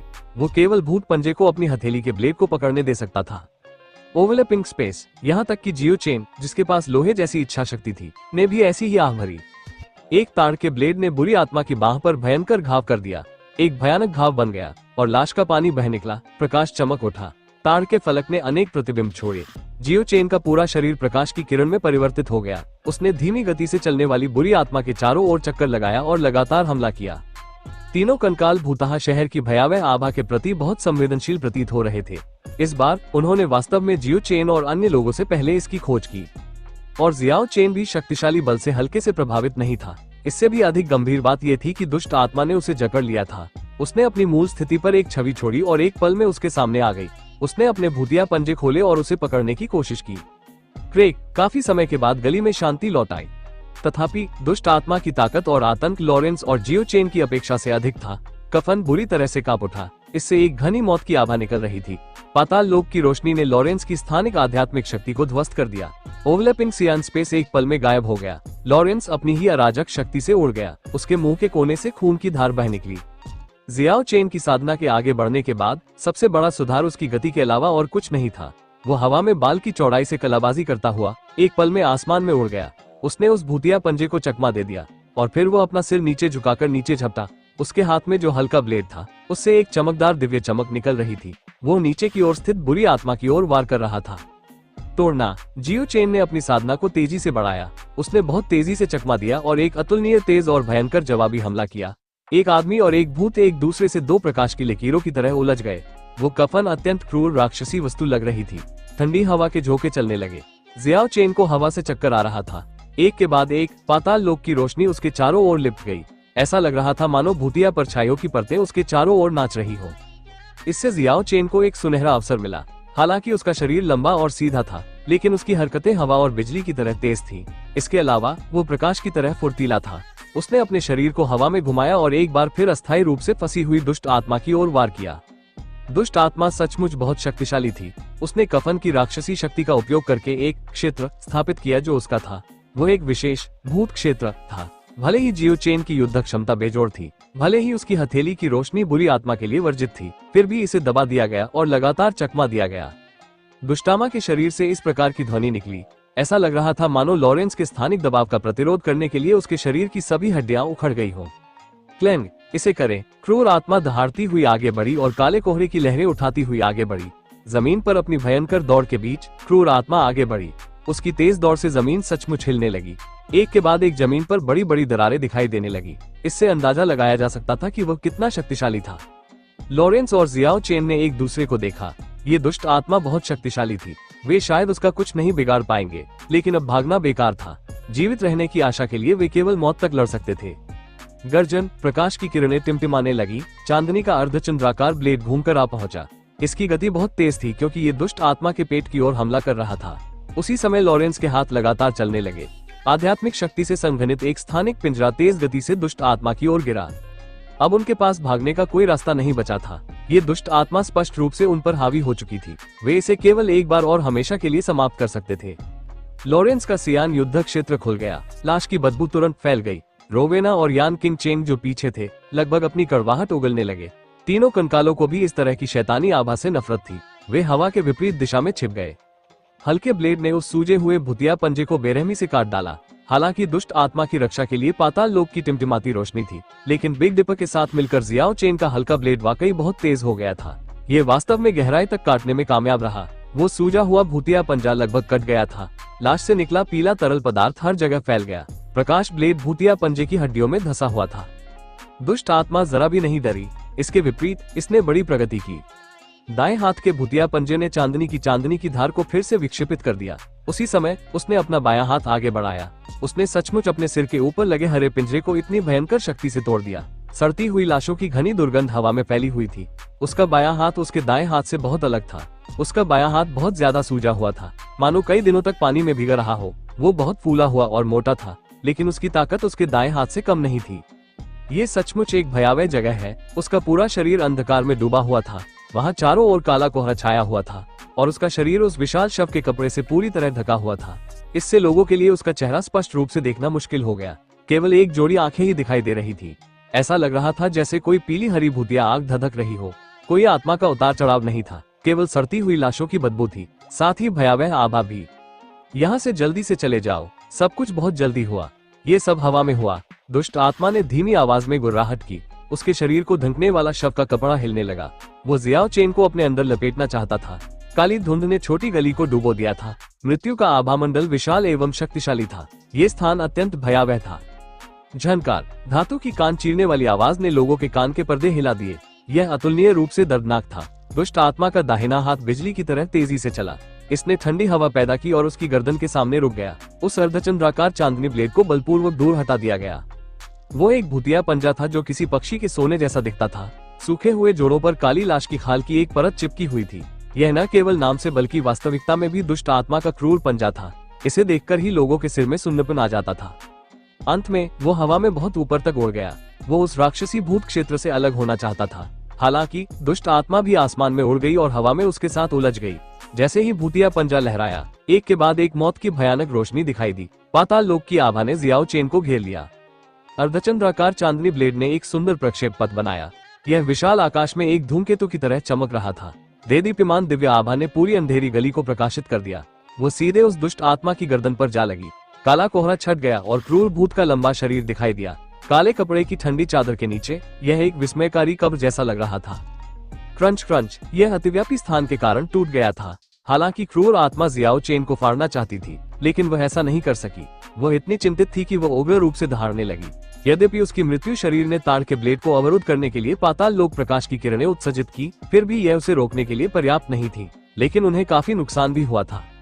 जियो चेन का शरीर चमक रहा था। प्रकाश की एक परत ने ढाल की तरह उसके शरीर की रक्षा की, जिससे उसे संक्षारक मरे हुए मियाजमा का डर नहीं रहा। इस समय लॉरेंस ने अपनी आध्यात्मिक शक्ति को चरम सीमा तक बढ़ा लिया था और हमला कर दिया था। हरे प्रकाश की स्क्रीन ने क्षेत्र को कई टुकड़ों में विभाजित कर दिया, बनाया। अध्याय 94। लॉरेंस मदद करना चाहता था, लेकिन तब तक बहुत देर हो चुकी थी। सब कुछ बहुत तेजी से हुआ। उसे अभी अभी बहुत दूर उड़ा दिया गया था। उसके और जियाओ चेन के बीच की दूरी बहुत ज्यादा थी। स्थानिक आध्यात्मिक शक्ति इस क्षेत्र को प्रभावित करने में असमर्थ थी। जहाँ तक रोवेना की बात है, तो उसके पास उस तरह की शक्ति नहीं थी। लॉरेंस ने निरंतर अपनी आध्यात्मिक शक्ति उड़ेलते हुए शव वध के कपड़े को जकड़ लिया और अपनी पूरी ताकत से उसे फाड़ दिया। तीनों कंकालों ने धीरे धीरे अपने अपने कंकाल एकत्रित किए। फिर उन्होंने अपने जोड़ों को कुछ हद तक हास्यास्पद तरीके से हिलाया। हालांकि जिस तरह से उन्होंने उन्हें देखा वो स्पष्ट रूप से अलग था। ये तीन लोग निश्चित रूप से बाघ को खाने के लिए कमजोर होने का नाटक करने का क्लासिक उदाहरण थे। बौद्ध यजेन अलौकिक था। जब वह आकाश में उड़ता था तो वो उड़ते हुए बुद्ध की तरह दिखता था। वास्तव में उसके चारों ओर एक कमल का फूल तैर रहा था। उसका पूरा अस्तित्व बौद्ध प्रकृति से भरा हुआ था। एक के बाद एक बुद्ध की हाथ की मोहरें हजारों प्रकाश और छाया में परिवर्तित हो गईं। वे उस यिन सैनिक पर लगातार दबाव डाल रहे थे। बुद्ध के शाश्वत चक्र द्वारा प्रकट प्राचीन बुद्ध के ज्ञानोदय से गुजरने के बाद उसने एक परिवर्तन पूरा किया। वर्तमान में वो एकांत तलवार दानव से किसी भी तरह से कमजोर नहीं था। दुष्ट भूत टुकड़े टुकड़े हो गया। काला कोहरा तुरंत छट गया। ठीक इसी समय रोवेना और यान किंगचेंग भी सामने आ गए। जब उन्होंने जमीन पर अवशेष देखे तो वे बेहद डर गए और जियो चेन ने फिर से अपना कदम उठाया। उसने उस खोपड़ी को भी चकनाचूर कर दिया। पाताल लोक की काली रोशनी टिमटिमा रही थी। दफन कपड़े से वास्तव में भूतिया चीख निकल रही थी। ये ध्वनि अतुलनीय रूप से शोकाकुल थी। इसने लोगों की खोपड़ी को सुन्न कर दिया। काली धुंध छोटी गली में बार बार घूम रही थी। दुष्ट भूत ने जियो चेन और लॉरेंस को क्रूरता से देखा। वो अपने सड़ते हुए पैरों को घसीटता हुआ बड़े बड़े डेगों से उनकी ओर चला। उसने जमीन पर एक पीले रंग का शव का निशान छोड़ा। उसका ध्यान पूरी तरह से सामने वाले दो लोगों पर केंद्रित था। लेकिन ठीक इसी समय जब वो तीन कंकालों की खोपड़ियों के पास से गुजरा तो तीनों खोपड़ियां तेजी से ऊपर उठी और सफेद रोशनी की तीन धारियों की तरह दुष्ट भूत की ओर बढ़ी। मानो उसे कोई भयंकर चोट लगी हो। दुष्ट आत्मा तुरंत जमीन पर गिर पड़ी। वो छोटी सी गली में इधर उधर लौटने लगी और जोर जोर से संघर्ष करने लगी। क्या दफन का पड़ा?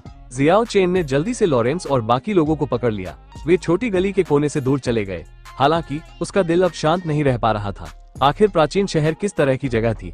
क्यों ऐसा क्यों हुआ? अभी तक उन्होंने निश्चित रूप से इसे गलत दृष्टि से नहीं देखा था। उसकी मानसिक स्थिति में उतार चढ़ाव आया। उसने बहुत सी बातें सोची। हालांकि उसने लॉरेंस और बाकी लोगों को यह नहीं बताया कि उसने क्या देखा, क्योंकि अगर वो उन्हें अभी बताता तो वे और भी घबरा जाते।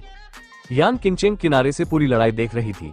वो थोड़ी उत्साहित लग रही थी। वो ये कहे बिना न रह सका, ये कफन प्राचीन काल से ही यहाँ पड़ा हुआ है। न केवल ये क्षतिग्रस्त नहीं हुआ है, बल्कि इसमें एक भयानक दुष्ट आभा और अपार शक्ति भी है। यह अवश्य ही किसी असाधारण व्यक्ति के खून से सना हुआ होगा। जियाओ चेन हवा में उछला और लगातार अपने हाथ हवा में हिलाता रहा। फिर उसने क्रूरता से दबाव डाला। प्रज्वलित दिव्य प्रकाश की किरणें नीचे गिरी और फिर एक होम ध्वनि के साथ दुष्ट आत्मा टुकड़े टुकड़े हो गई। दुष्ट आत्मा क्रोध में चिल्लाई। उसके सिर पर लिपटा हुआ शव का कपड़ा लुनहुई वांग ने पहले ही फाड़ दिया था, जिससे उसका सड़ा हुआ चेहरा आधा दिखाई दे रहा था। उसकी गहरी आंखों की कोठरियां एक भयानक हरे प्रकाश से चमक उठी और उसके सिर पर गंदे खूनी बाल खड़े हो गए। ऐसी सड़ी हुई लाश का रूप वास्तव में भयावह था। वे सचमुच दुष्ट आत्माएं थीं। अचानक उनके कानों में चीख पुकार की आवाजें गूंजने लगी। कुछ ही दूर पर एक पुरानी गली से भीषण लड़ाई की आवाजें आ रही थीं। ऐसा लग रहा था कि वहां बहुत सारे लोग हैं। तभी उनकी नजर एक बार फिर कफन पर पड़ी। जियो चेन ने जिस तरह से दुष्ट आत्मा को कुचला, उससे यह अंदाजा लगाया जा सकता है कि दुष्ट आत्मा की असली ताकत इतनी भयानक नहीं थी। शुरुआत में वह इसलिए अजेय था क्योंकि इस खून से लथपथ लाश को लपेटने वाले कपड़े ने उसकी शक्ति बढ़ा दी थी। दुष्ट आत्मा चिल्लाई। उसने अपने भूतिया पंजे में से एक को लहराया, 3 खोपड़ियों को हिलाना चाहता था और दूसरे का उपयोग जियो चेन और लॉरेंस की हत्या की चाल का विरोध करने के लिए किया। तीनों खोपड़ियां वास्तव में उसके द्वारा उड़ा दी गई, किंतु आध्यात्मिक प्रकाश की 3 किरणें खोपड़ियों से निकलकर 3 बिजलियों की तरह दुष्ट आत्मा की आंखों में घुस गईं। उनमें से कुछ लोग मन ही मन आश्चर्यचकित थे। दिव्य आभा से भरी सफेद हड्डियां वास्तव में अजीब थीं। दुष्ट आत्मा अभी भी जमीन पर लौट रही थी। जियाओ चेन ने एक कदम आगे बढ़ाया और निर्दयता से दुष्ट आत्मा की गर्दन पर रौंद दिया। कचा की आवाज के साथ गर्दन की हड्डी टूट गई। भयावह भूत का सिर नीचे गिर गया। उसी समय दुष्ट आत्मा की आंखों से आध्यात्मिक प्रकाश की 3 किरणें निकली और जमीन पर पड़ी 3 बर्फ सफेद खोपड़ियों पर जा लगी। दुष्ट आत्मा निराशा की स्थिति में आ गई। अगर लाश को लपेटने वाला कपड़ा फाड़ दिया जाता तो उसकी शक्ति बहुत कम हो जाती। उसने बहुत संघर्ष किया और अंत में उसने पीले रंग की लाश की आभा के कुछ कौर थूक दिए।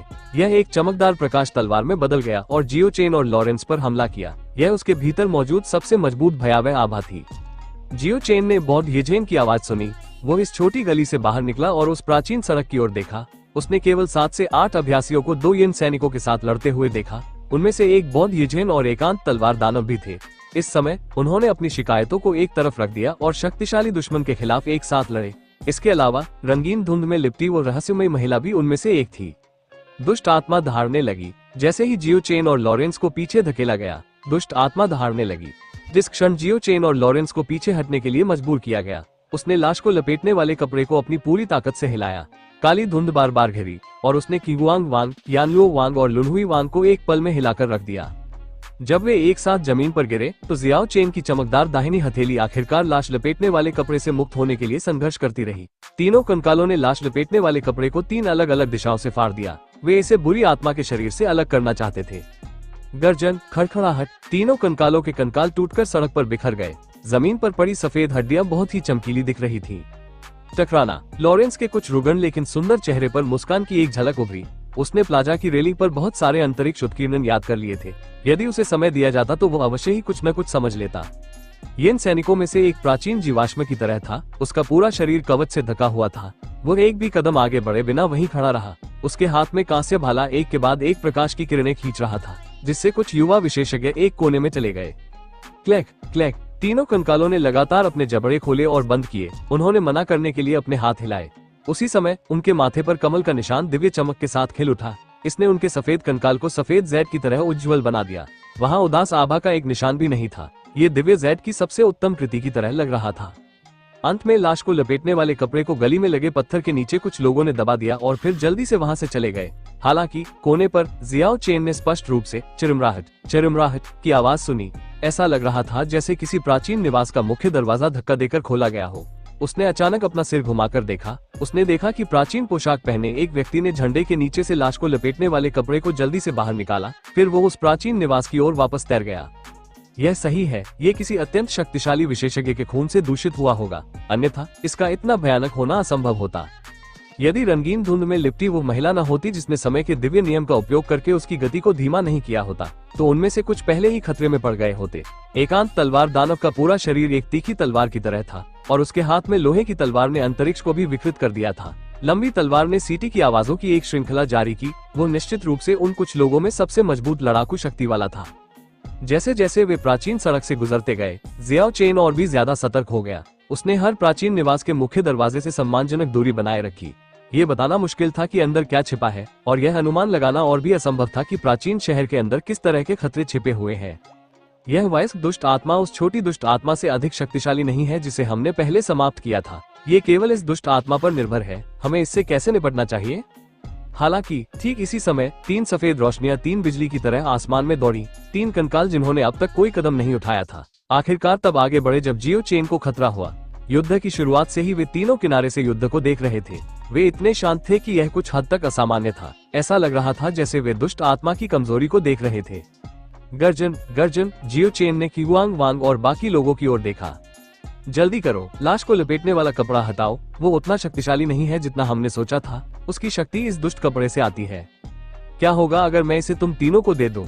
इस तरह की दुष्ट आत्मा के बारे में जो भयावह आभा से भरी हुई थी, उनमें से कुछ लोगों की इसके बारे में अच्छी धारणा नहीं थी।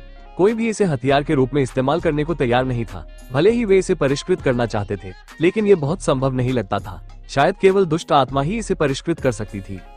इसने जियो चेन और बाकी लोगों को इससे बचने के लिए मजबूर किया। ठीक इसी समय लॉरेंस भी दौड़ा। अतिव्यापी आध्यात्मिक शक्ति ने एक बार फिर दुष्ट आत्मा को घेर लिया। सियान चमक ने दुष्ट आत्मा को ऐसा महसूस कराया जैसे वो दलदल में डूब गई हो। उस पल जियाओ चेन को अपनी रीढ़ की हड्डी में ठंडक महसूस हुई, क्योंकि आखिरी क्षण में उसने उस व्यक्ति का असली रूप स्पष्ट रूप से देखा। ये वास्तव में एक निश्चित पौराणिक अमर था जिसने अपने शरीर को नश्वर दुनिया में एक सुनहरे शरीर के साथ ढाला था। हालांकि एक सरसरी नजर से उसे दूसरे पक्ष के शरीर से कोई अमर आभा महसूस नहीं हुई। उसे कोई आत्मा में उतार चढ़ाव भी महसूस नहीं हुआ। वहाँ केवल एक उदास और भयावह आभा थी। बुरी आत्मा बहुत चिंतित लग रही थी। उसने लाश को लपेटने वाले कपड़े को हिंसक रूप से हिलाया। वो जियो चेन और बाकी लोगों को चकनाचूर कर देना चाहती थी। लॉरेंस ने अपना मुंह खोला और जियो चेन से पूछा। लॉरेंस ने उस बंद जगह को खोला और लाश को लपेटने वाले कपड़े को जमीन पर फेंक दिया। उनमें से कुछ लोग राक्षसी शक्ति के उतार चढ़ाव को महसूस कर सकते थे। जियो चेन आसमान से उतरा और बोला, मैं इससे पहले इसका इस्तेमाल करने की हिम्मत कैसे कर सकता था? यह वही चाल है जो मैंने दिव्य मोनोलिथ के चारों ओर रेलिंग पर देखी थी। ये पौराणिक गॉड स्लेयर तकनीक लगती है। मैंने पहले कभी इसका अभ्यास नहीं किया। मैं दुष्ट आत्मा से निपटने के लिए इसका उपयोग करने की हिम्मत कैसे कर सकता था? अभी मुझे केवल यह महसूस हुआ कि कोई खतरा नहीं है, इसलिए मैंने चाल का परीक्षण करने के लिए इसका इस्तेमाल किया। मुझे उम्मीद नहीं थी कि गॉड स्लेयर तकनीक इतनी शक्तिशाली होगी। निश्चित रूप से, चाहे गुप्त कला कितनी भी अच्छी क्यों न हो, फिर भी इसकी सबसे बड़ी शक्ति को बाहर लाने के लिए इसे एक शानदार मारक चाल के साथ मिलाना आवश्यक है। क्या ऐसा है? वो दुष्ट आत्मा जिसका सिर धड़ से अलग हो गया था, फिर भी अकड़ नहीं पाए, बल्कि उसे उठने में संघर्ष करना पड़ा। सिरविहीन शरीर सीधा खड़ा हो गया, फिर भी वो अतुलनीय निर्दयता के साथ जियो चेन की ओर झपटा। लाश को लपेटने वाला कपड़ा खोने के बाद दुष्ट आत्मा अब पहले जैसी शक्तिशाली नहीं रही। वो अब जियाओ चेन के जीवन को खतरे में नहीं डाल सकती थी। ये जानते हुए भी कि लाश को लपेटने वाला कपड़ा खोने के बाद दुष्ट आत्मा अब उनका मुकाबला नहीं कर सकती, लॉरेंस अभी भी जियाओ चेन की हत्या की चाल से बहुत भयभीत था। वो खुद को ये पूछे बिना नहीं रह सका, मैंने तुम्हें पहले कभी यह हत्या की चाल का इस्तेमाल करते क्यों नहीं देखा? लाश को लपेटने वाला कपड़ा खोने के बाद दुष्ट आत्मा का शरीर पूरी तरह से उजागर हो गया। ये वास्तव में एक भयानक रूप था। उसका आधा शरीर अत्यंत सूजा हुआ था, वो पहले से ही सड़ चुका था, और उसका बाकी आधा शरीर सूखे संतरे के छिलके जैसा दिख रहा था। वो कंकाल के चारों ओर लिपटा हुआ था, साथ ही वो काली चमक के साथ टिमटिमा रहा था। लाश को लपेटने वाला कपड़ा निश्चित रूप से एक राक्षसी वस्तु थी। तीनों कंकाल अपनी पैनी आंखों से सब कुछ देख सकते थे, और जियो चेन भी इसे गहराई से समझता था। अभी अभी उसे इस वजह से बहुत बड़ा नुकसान उठाना पड़ा। उसने काले खून से सने उस दुष्ट कपड़े को फाड़ने की भी कोशिश की। वे एक ही समय में बुरी आत्मा से टकरा गए। 6 कंकाल के पंजों ने लाश को लपेटने वाले कपड़े को अपनी पूरी ताकत से फाड़ दिया। इससे जियो चेन के पूरी तरह से लिपटे जाने का खतरा टल गया। उसी समय जियाओ चेन भी तेज गति से आगे बढ़ा। उसके पैर कई बार दुष्ट आत्मा के पैरों से टकराने के बाद उसका बायां हाथ भी दुष्ट आत्मा के गले की ओर बढ़ गया। यह उल्लेख करना आवश्यक है कि यिन सैनिक की युद्ध शक्ति बहुत ही आश्चर्यजनक थी। वह अकेले ही 8 युवा विशेषज्ञों का विरोध करने में सक्षम था, और ऐसा लग रहा था कि वो बहुत स्पष्ट दिमाग वाली स्थिति में नहीं था। उसके पास निश्चित रूप से एक सुपर भयानक युद्ध शक्ति थी। मूल रूप से उनके भावनात्मक उतार चढ़ाव को समझने का कोई तरीका नहीं था। चाहे आप इसे किसी भी तरह से देखें, वो बस एक चलती हुई मूर्ति की तरह थे। वह अकेले इतने सारे विशेषज्ञों का विरोध करने में सक्षम था, फिर भी वो पहले की तरह शांत और उदासीन था। 3 चालाक कंकाल। जियो चेन अब उनके बारे में चिंतित नहीं था। गर्जन, क्या ये सचमुच भूत है? मुझे उनके शरीर से किसी भी प्रकार की आत्मिक हलचल महसूस नहीं हुई। बिना किसी देरी के जियाओ चेन तेज गति से आगे बढ़ा और अचानक लाश को लपेटने वाले कपड़े को खींच लिया। उसके बाद उसने अपने हाथ हिलाकर उसे ऊपर खींच लिया। लाश को लपेटने वाला कपड़ा फड़फड़ाया, जिससे घना काला कोहरा छा गया। अंततः वो दुष्टामा के शरीर से अलग हो गया। लॉरेंस भी दौड़कर वहां पहुंचे। उन्होंने अपनी स्थानिक आध्यात्मिक शक्ति का उपयोग करके लाश को लपेटने वाले कपड़े को एक छोटे से बंद स्थान में सीमित कर दिया। उसी समय जियाओ चेन और लॉरेंस ने भी अपनी चाल चली। एक धधकती तलवार क्यूई और आध्यात्मिक शक्ति की वर्षा ने दुष्ट आत्मा को घेर लिया। लॉरेंस ने खुद से कहा, इस लड़ाई से गुजरने के बाद उसकी चोटें और भी गंभीर हो गई हैं। वो थोड़ा कमजोर लग रहा था। जियो चेन और लॉरेंस बड़े कदमों से आगे बढ़े। अब साथ मिलकर काम करना सबसे अच्छी रणनीति थी। उन्होंने लड़ाई में शामिल होने का फैसला किया। जियो चेन का दिल बैठ गया, लेकिन उसकी घबराहट भरी मनस्थिति तुरंत फिर से शांत हो गई। कंकाल बिखरा नहीं था, वे सभी जोड़ों से अलग हो गए थे। इसके अलावा उसने वास्तव में देखा कि क्यूआंग वांग की खोपड़ी रोशनी से टिमटिमा रही थी। ऐसा लग रहा था जैसे वो उसे बता रहा हो कि वो सुरक्षित और स्वस्थ है। इसके अलावा जियो चेन ने न केवल भगवान का वध करने वाली सांशों को बल्कि कई खोई हुई हत्या तकनीकों को भी याद कर लिया था। न केवल देव संहारक बल्कि अराजक 3 शैलियां और दानव दमन की 8 तकनीकें भी। यह न केवल देव संहारक था, अपितु ये बहुत ही भयावह और भयानक भी था। जियो चेन भी विचार कर रहा था। फिर उसने अपना मुंह खोला और कहा, शायद ऐसा इसलिए था क्योंकि भूत शहर की भयावह आभा बहुत भारी थी। इस वजह से उन लाशों में एक आत्मा बची हुई थी जो बुझ नहीं रही थी, और इस प्रकार की भयानक दुष्ट आत्मा का निर्माण किया। शायद वे पौराणिक भूत थे। इस प्रकार उनका गठन हुआ। चलना भी खाली है, बैठना भी खाली है, मौन और गति सब खाली है, तब भी जब ब्लेड खोपड़ी के पास पहुंचती है। लॉरेंस ने कहा, यहाँ तक। उसने बगल में पड़े 3 कंकालों को देखा। फिर उसने जियो चेन से कहा, ये सब इन तीनों की बदौलत है, अन्यथा हम सचमुच खतरे में पड़ जाएंगे। मुझे उम्मीद नहीं थी कि उनकी आत्मा इतनी शक्तिशाली होगी। ये स्पष्ट रूप से एक संप्रभु राजा बनने का पहला संकेत है। जियो चेन लॉरेंस पर चिल्लाया। निकट सीमा पर लड़ाई की प्रक्रिया में उन्हें रहस्य का पता चला। ये लाश को लपेटने वाला कपड़ा ही था जिसने दुष्ट आत्मा को शक्तिशाली बना दिया था। अध्याय 95 स्थानिक ओवरलैप। लॉरेंस ने देखा कि समय के नियम ने यिन सैनिक की गतिविधियों को सुस्त बना दिया। उसकी आंखें तुरंत ज्वलंत हो गईं। अंतरिक्ष की आध्यात्मिक शक्ति हिंसक रूप से बाहर निकल आई। अंतरिक्ष की शक्ति और समय की शक्ति एक साथ मिल गई और एक चमकदार चमक के साथ फूट पड़ी। ये शक्ति हर किसी की कल्पना से परे थी। बूम! टूटने की आवाज बाहर फैल गई। यिन सैनिक के शरीर पर लगा प्राचीन कवच वास्तव में 2 टुकड़ों में टूट गया। उसका मजबूत शरीर हवा के संपर्क में आ गया। उसकी कांस्य रंग की त्वचा से काली धुंध निकल रही थी। इस समय जियाओ चेन ने भी अपनी चाल चली। वह आकाश की ओर दौड़ा। फिर उसने अपना सिर ऊपर की ओर करके यिन सैनिक की ओर गोता लगाया। गॉड स्लेयर तकनीक निर्णायक रूप से शुरू की गई थी। इसने कुछ धधकती दिव्य चमक को नष्ट कर दिया। उसी समय एकांत तलवार दानव ने भी यिन सैनिक को काटने के लिए अपनी लोहे की तलवार लहराई। बौद्ध यिझेन ने आगे बढ़ने के लिए एक अतुलनीय रूप से विशाल बुद्ध के प्रकाश का हाथ भी चलाया। यिन सैनिक को खतरा महसूस हुआ। कवच के आधे से अधिक टूट जाने के बाद उसकी शक्ति आधे से अधिक समाप्त हो गई थी। उसने दुश्मन का विरोध करने के लिए अपने हाथ में प्राचीन कांस्य भाला लहराया। हालांकि उस चमकती हुई चमक के नीचे उसके शरीर पर बचा हुआ कवच पूरी तरह से चकनाचूर हो गया। उसके हाथ में पकड़ा हुआ प्राचीन कांस्य भाला भी 2 टुकड़ों में टूट गया। कांस्य रंग का शरीर पूरी तरह से हवा के संपर्क में था। उसके बाद उसका शरीर वास्तव में धीरे धीरे बूढ़ा होने लगा। एक के बाद एक उसके शरीर पर भयानक झुर्रियां दिखाई देने लगी। उसकी मांसपेशियां भी धीरे धीरे सिकुड़ने लगी। मैं अंततः एक जीवित व्यक्ति से मिला। वो अब एक दुष्ट आत्मा नहीं है। एकांत तलवार दानव ने ठंडे स्वर में कहा। ऐसा लग रहा था कि उसका सामना किसी दुष्ट आत्मा से हो गया है। उसके शरीर पर खरोंचें बहुत भयानक थी। यिन सैनिक की आंखों में एक असाधारण उलझन भरी अभिव्यक्ति थी, मानो उसने अपनी आत्मा खो दी हो। इसके तुरंत बाद उसके शरीर में कमजोर आत्मा का उतार चढ़ाव गायब हो गया। फिर उसका मजबूत शरीर पूरी तरह से खराब हो गया। अंत में वो सिर्फ त्वचा और हड्डियों के साथ एक कंकाल में बदल गया। उसकी आंखों में भूत की आग चमक रही थी। उसके शरीर से एक भयावह आभा फूट पड़ी। एक चिकित्सक ने आश्चर्य से कहा, ऐसा कैसे हो सकता है? उसने अपनी जीवन शक्ति खो दी। ऐसा लगता है जैसे वो एक बुरी आत्मा में बदल गया। जैसे ही उसने बोलना समाप्त किया, यिन सैनिक के मुंह से एक उदास दहाड़ निकली, मानो उसे नया जीवन मिल गया हो। वो भयावह भाव के साथ भीड़ की ओर बढ़ा। आकाश से नीचे गिरे जियाओ चेन को सबसे पहले इसका खामियाजा भुगतना पड़ा। हालांकि जियो चेन डर नहीं रहा था। उसने पहले भी बुरी आत्मा को देखा था, जब तक कि यह प्राचीन निवास के पात्र नहीं थे, या अगर बुरी आत्मा के शरीर पर दफन कपड़े जैसी कोई बुरी चीज थी तो वो साधारण बुरी आत्मा से निपटने में सक्षम होगा। गॉड स्लेयर तकनीक ने भयंकर हमला किया। उसके दोनों हाथ 2 स्वर्गीय ब्लेड में तब्दील हो गए थे। यह अजेय था। यह अतुलनीय रूप से तीक्ष्ण था। धधकती रोशनी ने एक पल में लाश सैनिक की दोनों भुजाओं को चीर दिया। उसके बाद जियो चेन ने पलटकर लाश सैनिक के सिर को एक पैर से कुचल दिया, जिससे वो उड़ गया। लाश सैनिक अब उतना शक्तिशाली नहीं रहा जितना कवच पहने हुए था। अब उसके लिए अभ्यासियों के लिए खतरा पैदा करना मुश्किल था। एकांत तलवार दानव ने अपनी तलवार से वार किया और उस सिरहीन लाश सैनिक को चकनाचूर कर दिया।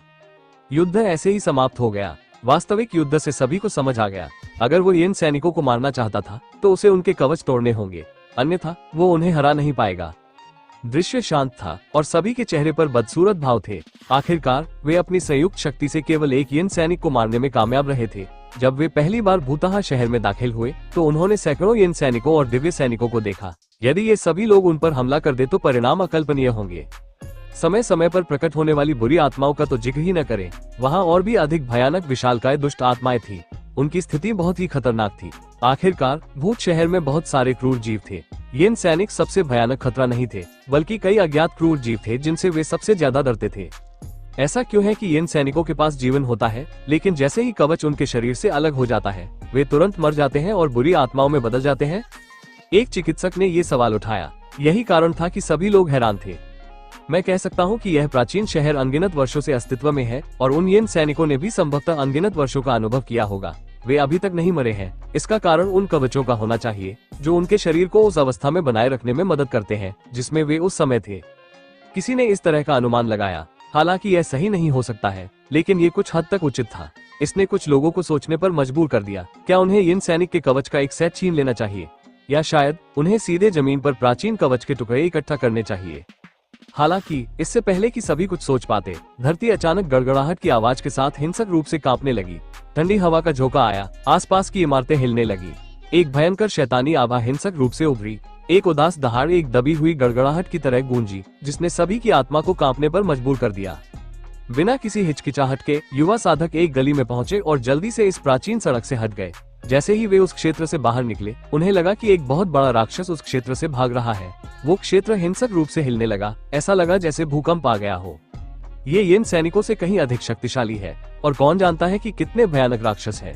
यदि कोई देवता इस प्राचीन शहर में प्रवेश भी कर जाए तो भी यह अज्ञात है कि वो जीवित बाहर निकल पाएगा या नहीं। एक चिकित्सक ने डर के मारे आह भरी। वो पहले से ही कुछ हद तक निराशा में था। रंगीन धुंध की गहराई में रहस्यमयी महिला, उसकी आवाज प्रकृति की आवाजों की तरह ही सुंदर थी। उसने सभी से कहा, चाहे किसी भी तरह का खतरा क्यों न हो, प्राचीन निवास में छिपने की कोशिश मत करो। सभी ने सहमति में सिर हिलाया, क्योंकि कई लोग प्राचीन निवास में छिपने के बाद कभी बाहर नहीं आए। दूसरी ओर जियाओ चेन की भावना और भी अलग थी। उसने व्यक्तिगत रूप से एक महान अमर को देखा था जिसकी पूजा की जाती थी। फिर भी वो वास्तव में किसी मृत घर का स्वामी बन गया। उसे लगा कि रंगीन धुंध में रहस्यमय महिला ने इस रहस्य को भी खोज लिया है। चीख! सबके सिर के ऊपर एक करुण चीख गूंजी। 3 कंकाल पक्षी तेज रफ्तार से सबकी ओर झपटे। उन सभी का शरीर दुबला पतला और पंख बड़े बड़े थे। वे बहुत ही क्रूर और भयावह लग रहे थे। ये तो फिर से भूत है। एकाकी तलवार दानव ने ठंडी सांस ली। उसने अपनी लोहे की तलवार आसमान की ओर उठाई। अंतरिक्ष विकृत हो गया। ऐसा लग रहा था कि वो ढह जाएगा। उसकी शक्तिशाली शक्ति से बना एक डोमेन 2 कंकाल पक्षियों को घेरे हुए था, जिससे शक्तिशाली ऊर्जा उतार चढ़ाव निकल रहे थे। एक पल में दोनों कंकाल पक्षी उसके भीतर समा गए। फिर हड्डियों के टूटने की आवाज गूंजी। भूत के पंखों ने आकाश को भर दिया और टूटे हुए कंकाल पक्षियों की हड्डियां जमीन पर गिर गईं। ये बताना मुश्किल नहीं था कि सोलिटरी स्वॉर्ड डेमन कितना शक्तिशाली और भयानक था। इसने लॉरेंस को भी यह महसूस कराया कि वो उसका मुकाबला नहीं कर सकता। दूसरे कंकाल पक्षी को बौद्ध यीजेन के विशाल बुद्ध के हाथ ने पकड़ लिया और जमीन पर कुचल दिया। 3 कंकाल पक्षी नष्ट हो गए, लेकिन रंगीन धुंध में रहस्यमयी महिला ने असहाय होकर कहा, मुझे डर है कि हम खतरे में हैं। सभी लोग सतर्क हो गए। जब 3 कंकाल पक्षियों ने अभी उन पर हमला किया तो वे दूर स्थान की ओर चिल्लाते हुए चले गए। ऐसा लग रहा था कि वो दूर से सीटी बजा रहा है और संभवतः मदद के लिए पुकार रहा है। सभी लोग जल्दी से दूसरी गली की ओर भागे और उस क्षेत्र से खुद को दूर कर लिया। हालांकि तब तक बहुत देर हो चुकी थी। आखिरकार बहुत देर हो चुकी थी। आसमान से ठंडी हवा के झोंके चल रहे थे। हड्डियों को चीर देने वाली ठंड ने सबको घेर लिया। खून के रंग के आसमान में काले बादल की तरह कंकालनुमा पक्षी छाए हुए थे। उनकी संख्या कम से कम 1000 थी। वे इस तरह कैसे लड़ सकते थे? यदि इतनी सारी दुष्ट आत्माएं गिरती तो वे सभी को डुबो सकती थी। इसके अलावा उनमें से हर एक अतुलनीय रूप से क्रूर था। सब खत्म हो गया। हम तो निश्चित ही मर चुके हैं। चिकित्सकों में से एक निराश था। अंत में वे भागकर किनारे स्थित एक पुराने निवास में पहुंचे, लेकिन जैसे ही वे अंदर घुसे एक भयानक चीख गूंजी। उसके बाद हड्डियों के टूटने की आवाज फैली, मानो कोई खूंखार जीव लाशों को नोच रहा हो। सभी के चेहरे अचानक बदल गए। अब किसी की हिम्मत नहीं थी कि वो आसपास के पुराने घरों में घुस जाए। साधक तेजी से आगे की ओर भागे। वे आकाश में मौत के खतरे से दूर भागना चाहते थे। हालांकि यहाँ तक कि उड़ने में सक्षम मनोवैज्ञानिक और जादू मास्टर ने भी इसे निरर्थक पाया। उन्हें ये भी पता चला कि उनके प्रयास व्यर्थ थे। वे कंकाल पक्षी बहुत तेज थे और हड्डियों को कंपा देने वाली ठंडी हवाओं की लहरों के साथ उन्होंने जल्दी से उन्हें पीछे छोड़ दिया और उनका रास्ता काट दिया। पूरा आकाश छाया से भर गया था। पूरा आसमान ठंडी हवा से भर गया था। शोकपूर्ण चीखों से सभी के सिर की त्वचा सुन्न हो गई। यहाँ तक कि उनकी रीढ़ में ठंडक भी महसूस हुई। क्विंगवांग वांग, यानलुओ वांग और लुनहुई वांग ने जियो चेन के कपड़ों का कोना खींच लिया। उन्होंने अपने सामने खूनी नदी की ओर इशारा किया जो खूनी धुंध में बह रही थी। उसके बाद उन तीनों ने सड़क पर खुद को टुकड़े टुकड़े कर लिया और हड्डियों के ढेर में बदल गए। वे तीनों मृत होने का नाटक करने लगे। क्या हमें उस खूनी नदी में कूदना होगा? जियो चेन ने खुद से कहा। उसे ये जानने के लिए सोचने की भी जरूरत नहीं थी कि खूनी नदी निश्चित रूप से एक अच्छी जगह नहीं थी। अंदर और भी ज्यादा खतरनाक जीव हो सकते हैं। हालांकि वास्तव में कोई और रास्ता नहीं था। वे केवल पहले वहां पहुंच सकते थे। कंकाल पक्षी नीचे झपटे, हर कोई उनके हमलों से पीड़ित होने लगा। एक के बाद एक पाताल लोक की घातक किरणें उनके मुंह से निकली और सभी की ओर चली गई। इस समय सभी के पास अपनी सबसे मजबूत तकनीकों का उपयोग करने के अलावा कोई विकल्प नहीं था। अन्यथा यदि वे एक पल के लिए भी लापरवाह हो गए तो उनकी जान जा सकती थी। रंगीन धुंध में लिपटी महिला ने अपनी हरकतें शुरू कर दी। आसमान में कंकाल पक्षी अपनी जगह पर जम गए। नीचे के साधकों ने एक के बाद एक चमकदार चमक बिखेरी और उन स्थिर राक्षसों को चीर डाला। उसके बाद एकांत तलवार दानव की तलवार क्यों भी आसमान में उड़ गई। एक निराकार क्षेत्र ने भी उन राक्षसों को घेर लिया। हड्डियों के टूटने की आवाज लगातार फैलती रही। कंकाल के अवशेष लगातार नीचे गिरते रहे। जियो चेन की गॉड स्लेयर तकनीक, लॉरेंस का स्थानिक कानून और बौद्ध यीजेन की बौद्ध दिव्य क्षमता सभी को मुक्त कर दिया गया। धधकती चमक लगातार आसमान की ओर बढ़ रही थी। कंकाल पक्षी एक के बाद एक नीचे गिर रहे थे। हालांकि इन राक्षसों की संख्या वास्तव में बहुत अधिक थी। उन सभी को मारना मूल रूप से असंभव था। कुछ लोग उनकी घातक किरणों से घायल हो गए। उनके शरीर पर भयानक चोटें आ गई। लड़ते लड़ते सभी पीछे हट गए। वे धीरे धीरे दूर नहीं खूनी नदी की ओर भागे। अशांत खूनी नदी में मछली का पानी बहुत ज्यादा था। खूनी धुंध हवा में फैल गई। सड़ती लाशों की बदबू हर किसी की नाक में घुस गई। इससे लोगों को कल का खाना उगलने का मन हुआ। यदि वे नीचे नहीं कूदते तो और कहां भाग सकते थे। बुरी तरह घायल एक साधक अब और नहीं टिक सका। वो उफनती खूनी नदी में कूदने वाला पहला व्यक्ति था। हालांकि कुछ भयानक हुआ। जैसे ही वो नदी में गिरा, खूनी नदी से एक बहुत बड़ी छाया ऊपर आई। चक्की के पत्थर जितना बड़ा एक राक्षसी पंजा उस साधक को पकड़कर नदी की सतह पर ही 2 टुकड़ों में काट दिया। उसके बाद वो खूनी नदी में डूब गया। ये वास्तव में एक अतुलनीय रूप से भयावह और भयानक दृश्य था। हर कोई भयभीत था। ये दृश्य वास्तव में बहुत भयानक था। वे मूल रूप से यह नहीं देख पा रहे थे कि वो चीज क्या थी। उन्होंने केवल एक भयावह विशाल राक्षसी पंजा देखा। भूत शहर वास्तव में बहुत भयानक था। आसमान में ठंडी हवा के झोंके चल रहे थे। हजारों कंकाल पक्षी लगातार नीचे झपट्टा मार रहे थे और सभी पर हमला कर रहे थे। हालांकि अब किसी की हिम्मत नहीं हुई कि वो खूनी नदी में कूदने की कोशिश करे। इस समय जियाओ चेन, लॉरेंस और सोलिटरी स्वॉर्ड डेमन भी पहले से ही घायल थे। और अगर यान किंगचेंग और रोवेना को रंगीन धुंध में लिपटी महिला द्वारा संरक्षित नहीं किया जाता तो वे बहुत पहले ही अपनी जान गंवा चुके होते। उस रहस्यमयी महिला के बारे में जो समय के नियम को उजागर कर सकती थी, जियो चेन को नहीं पता था कि उसे डेजा वू का एहसास क्यों हुआ। हालांकि उसके पास इस समय बहुत अधिक सोचने का समय नहीं था। आकाश में उड़ने वाली बुरी आत्मा ने उसे एक खतरनाक स्थिति में डाल दिया। इस तरह की स्थिति में वो भगवान को मारने की तकनीक में और अधिक निपुण होता गया। वो इसकी भयानक शक्ति को प्रकट करने में सक्षम था। प्रज्वलित दिव्य चमक लगातार आकाश को चीरती हुई। कंकाल पक्षियों के अवशेष पहले से ही उसके चारों ओर बिखरे हुए थे। गड़गड़ाहट, गड़गड़ाहट, गड़गड़ाहट। धरती कांप रही थी। खूनी नदी के आसपास की इमारतें भी हिल रही थी। एक बहुत बड़ा राक्षस दूर से इस जगह की ओर चला आ रहा था। यहाँ उसकी छाया बहुत बड़ी थी। उसके हर कदम से धरती कांप रही थी। ये वास्तव में एक भयानक विशालकाय राक्षस था। ये कम से कम 30 मीटर लंबा था। इसका मानव शरीर सफेद हड्डीदार तराजू से ढका हुआ था। केवल इसकी खोपड़ी तराजू से ढकी नहीं थी। खोपड़ी पर सूखी त्वचा की एक परत चिपकी हुई थी। उसके सिर के ऊपर सूखी त्वचा पर विरल पीले बाल हवा के साथ लहरा रहे थे। खोपड़ी की गहरी गहरी आंखों से 2 रक्त लाल चमक निकल रही थी। यह अतुलनीय रूप से भयंकर लग रहा था। और इसकी रीढ़ की हड्डी के अंत में एक बड़ी पूंछ थी जो 10 मीटर से भी ज्यादा लंबी थी। ये हड्डियों के तराजू से भी ढकी हुई थी। यह एक विशाल मगरमच्छ की पूंछ की तरह लग रही थी। उसके निकट आने के साथ ही धरती जोर जोर से हिलने लगी।